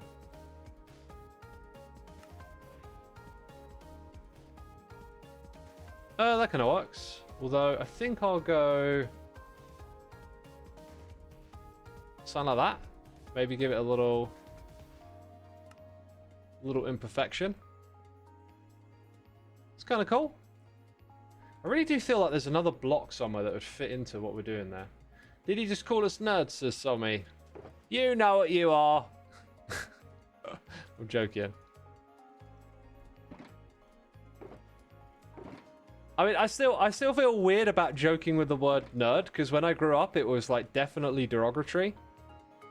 And then, like, we had this discussion a long time ago in this chat, but like people were like, "Sup, nerds," and just like, I'm thinking, please don't insult everyone.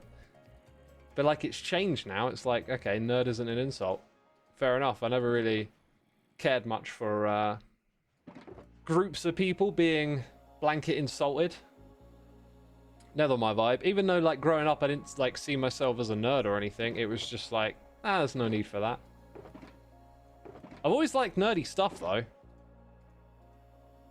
I say nerdy stuff, more like techie stuff. Nerds was normal in the 90s, though, says Sumi. No. Like, being a nerd in the 90s was like being a picked on, bullied outcast. I always kind of like liked outcast groups. Yeah, because you know, I was bullied myself and stuff. Like, it kind of made you. I don't know if empathy is the right word, but like some sort of, like, you just know that that's not on to just put people in a group and treat them a particular way because of that. Like, that's just not cool. You just inherently know that. So you see some other group of people like getting clowned on, and it's just like, they're just people. That's not cool.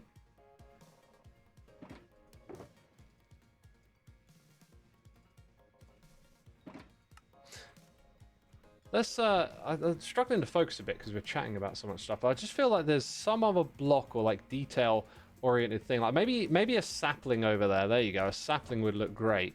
Do you know what one would look the greatest? The cherry one here. Maybe some cherry leaves hanging from the ceiling could be kind of cool.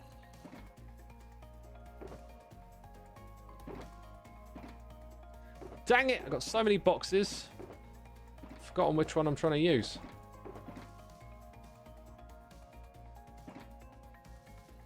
You're a need, and you're proud of it. What's a need? Not heard of a need before. Do you need something? Is that what you're saying? Bonsai tree! Yeah. What's the most random fact that I know? I have no idea. I don't keep that stuff at the forefront of my mind. This is kind of getting there now. Need one more flower. Forgot about that. I think I'm going to put one of... Maybe put the melon block. Look, we brought it all the way over here. Let's get a melon block on this thing.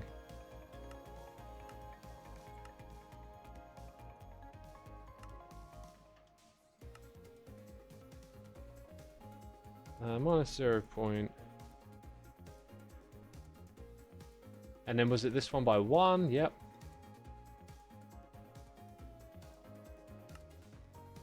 It's kind of cool. Kind of works.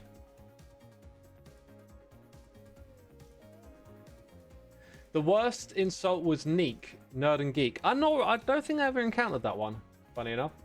Makes sense. Totally seems like something people would say, but I don't think I encountered that.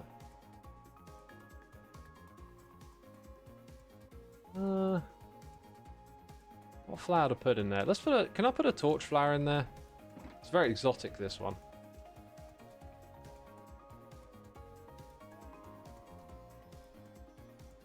Yeah, that's nice. That's nice. Looking around this room now, I do feel like this area lacks a pop of color, but I think what we'll try and do is turn this into something. So, like, what do we put around that to make it work? Possibly just white concrete, I'm not sure. You love the greenery. Glad to hear it.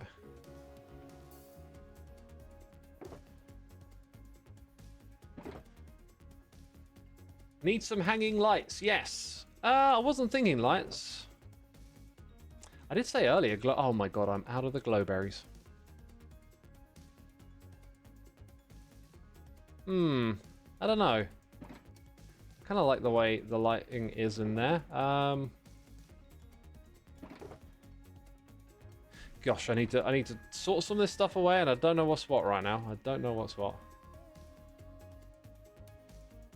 Lights, where are you? Over here. Spruce. In there. That's a little bit better. I brought over a sticky piston, but I didn't find a spot for it. Okay, barrels going here. I think that's about as clean as we're going to get it. So, white concrete would be an idea. And then I brought with me... I thought I brought over the pale oak wood stuff, but now I think about it, I didn't. Maybe iron trapdoors. The thing with iron trapdoors is they're that way by default, and sometimes you want to power them, which makes them awkward. Anyway, stop me if this doesn't feel right.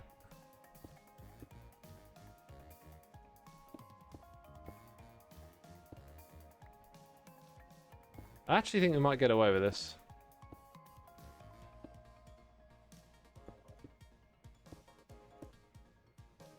That's kind of fine. That's kind of fine.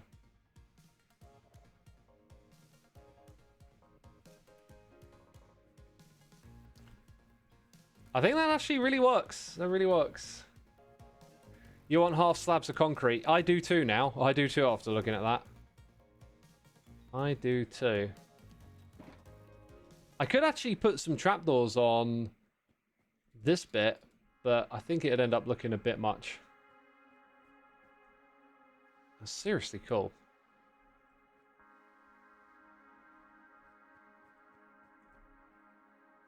I should have an ender pearl.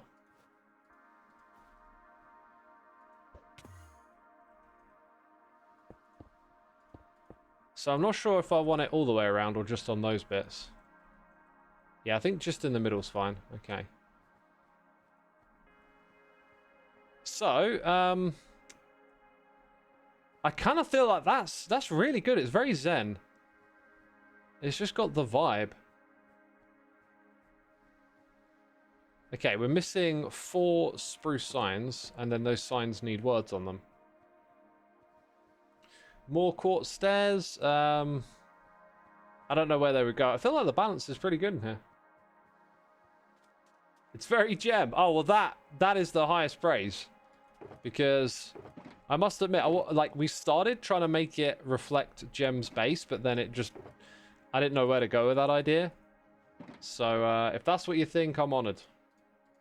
Because that's the ultimate thing. If we can make it look like it suits them, then we've done a good job.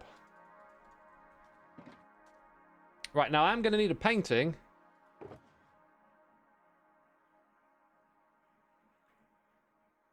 There they are. Okay, I'm going to need 4 paintings.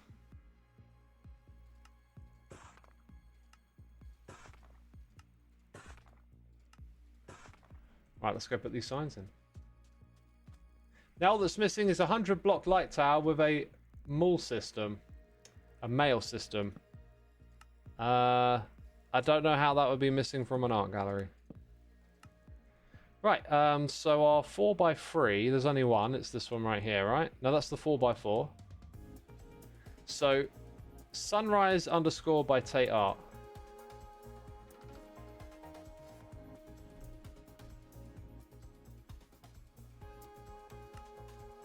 And then they wrote their name with 2 capitals, yep.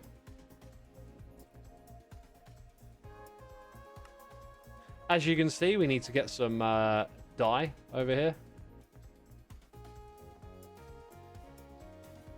Right, new update, shenanigans.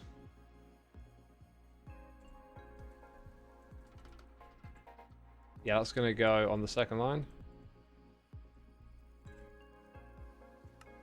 And that was by Bucket of Cheese.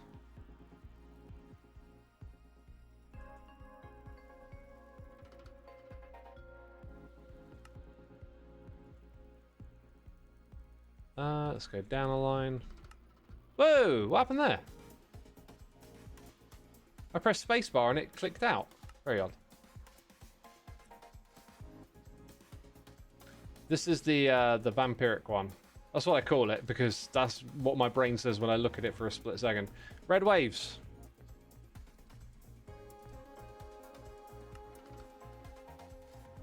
Valor. Yeah. Valor. Valeria Pry. Valeria Pry. Anikova. Whew, just about fits in. Just about. Very last one. Gem's Lighthouse.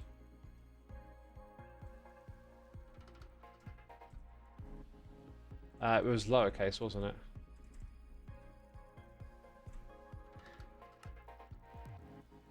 These are all 4 wide. I thought there was one other that was 3 wide. Huh. Finicky with 2 eyes.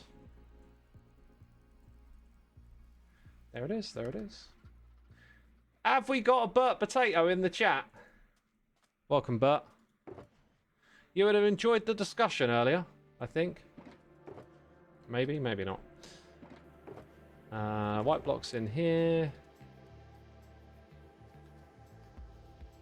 Everything else is looking good for a sort away. What was the other thing I need to do? Dyes. That's why I came to this chest. Yes, dyes. Depends. Did it involve cheese? It didn't, no. Ugh. Gonna have to glow ink it as well. Everstrew, you're feeling rough. Sorry to hear that, my dude. Hope you get some rest and feel better.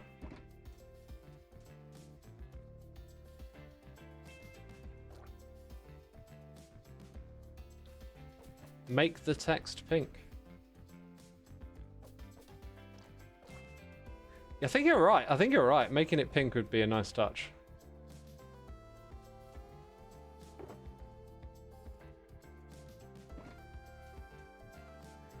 What are your thoughts on TTRPGs, LOKE, D&D? Oh, my thoughts on LMNOP, QRS, TYZ. Don't know what that is.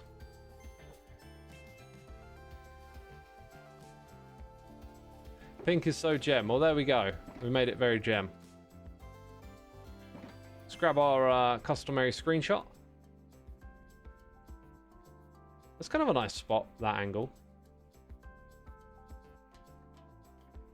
What I like about this is it feels like each angle, each corner here is a nice view. I don't know which one's the best, so I might go with that. I'll go with that right there. We'll take it.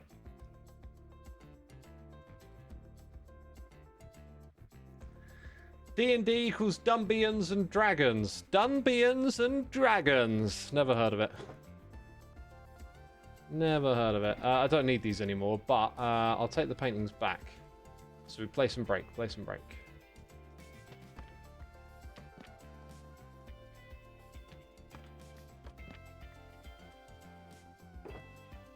Right, now we can wrap all of this away.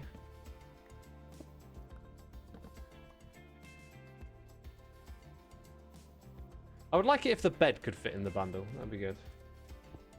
Dumbians made me giggle. Hey, I just read what they said. Dumbians and Doogles, you know. Dingles and dangles.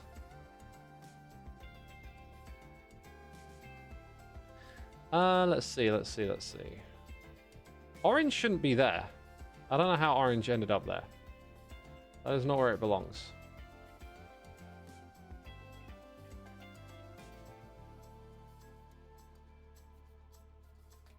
There you go. Organisation, people. Derpy Nerdy Donuts. TND, Derpy Nerdy Donuts. Brilliant. I tell you what I love. I love a good donut that's not sugared. And when I say donut, I'm talking about, like, I'm not sure if you actually have them in America, but, like, I'm not talking about Krispy Kreme or Dunkin' Donuts. I'm on about, like, a little like, vendor van that drives up and supplies you with those donuts, and they're freshly baked and then they roll them in some sugar. I love those without the sugar. They're so tasty. Like a simple plain donut. Yeah, except like some of those donuts in America are very bready. Like the Krispy Kreme ones, they're more like bread rolls with icing on top. And like, I'm not saying that exactly that's what they are. I just mean they're more like that, if you know what I mean. Oh, this place is so cool. We gotta put some sort of fixture feature in the middle here. I think we'll probably just extend the wall into that space and create like an elevated square of some sort. I'm not sure what it'll be, but maybe actually I've got a little bit of an inkling of an idea for this. Like we'll start with something today, and we'll figure out the rest another. But hear me out. I think I've got an idea here. Gonna need an ender chest, and then I'm gonna need some iron. Okay, so with that I can craft these. That should be enough. Which probably means it isn't, and I'll do all of this again, but whatever. We could put lighting under these blocks as well. Maybe a soft lighting. Look, it's not enough. I should have known. I really like the idea of putting some soft lighting under that. How many Hermit's exhibits are left now? You've got B-dubs, Scar, Cleo's is done. Cleo's is very minimal, but it's done. Gem, which is Gems is finished, right? We just did that. Let's grab a rocket. Wells Knight. Sure, there's someone else. Although Ren, we had a few on the list, but Ren just did his. So Wells, Scar, and B-dubs might be the last three. And I think all three of them want to do theirs, but like, I don't know how long I should give it until I next do one. Like, Scar's been busy. So hopefully he comes on and does it, because I think I can give it like another week and a bit. But then I'm going to have to like get on here and knuckle down and finish them all in time. You hope we can do something similar next year, next season. You love the art gallery so much. I think it's going to be this season only, purely for the fact that I'm not going to do that again. Like, that was... I was happy to do it, right? I was absolutely happy to do this. When I like, commit to something, I commit. I don't go in halfway. So, like, whatever it took, I did it. But, like, it was so much hassle. To put it bluntly, like, it was a lot of work to do all of that, and it was difficult, but we got there in the end. So, it is what it is, but I wouldn't want to do it again next season, right? Because it would take up a lot of my time. So this was the season to do it, basically. And we done it. Alright, that bundle's full. I'm just going to leave it down there for now. So I wanted some iron trapdoors, right? I'm not sure if I've actually got a spot where those gather.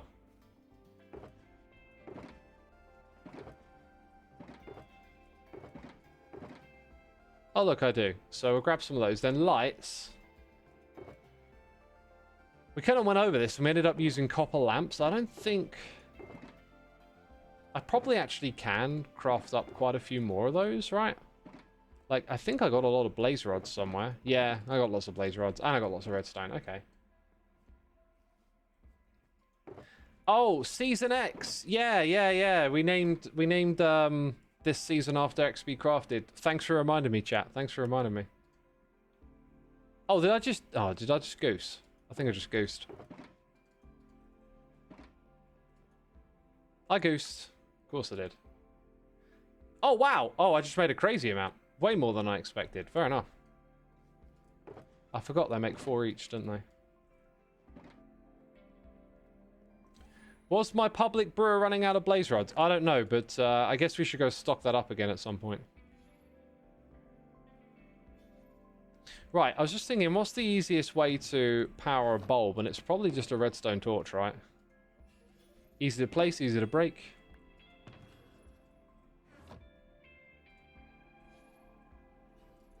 Ah.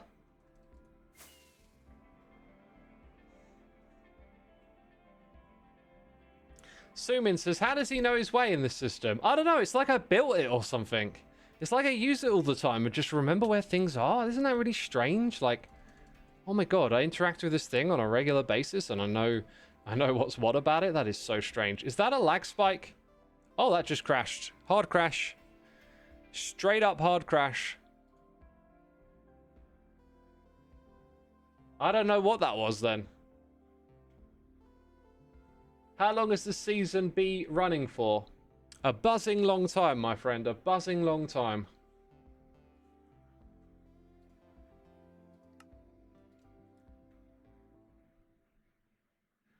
Karma, don't roast your fan. Small price to pay, really, isn't it? Quick little restart. Bring it on. Smite me down, I say. Smite me down, man in the sky. Or woman. Okay, where's the blocks we need? Like, so... That is actually, like, the lowest level. If I put one there and put one on top of it... Yeah, then I want to scrape them all. Yeah, I'm not going to do this right now. But we know what we're doing next time. We're going to sort that out. And perhaps start to work on whatever this central fixture is going to be. We could put anything in this space. Anything at all. Peeps, I really hope you enjoyed today's stream. I've got to crack on with the rest of my day. But thank you for hanging out with me. I'll stream again Monday evening, I believe. But plans always change, so who knows? Who knows? Right now, though, I've got to go find someone to raid, right? Can't be ending a stream without a raid. Peeps, hit the follow button if you enjoyed it today. I'll send you over to Harry, who's streaming some Minecraft, modded Minecraft. I hope you enjoy what you find. Let's get this raid rolling. Thank you, everyone, for tuning in. Hope you enjoyed the discussion. And I will see you when I see you. Take care, peeps. Bye-bye.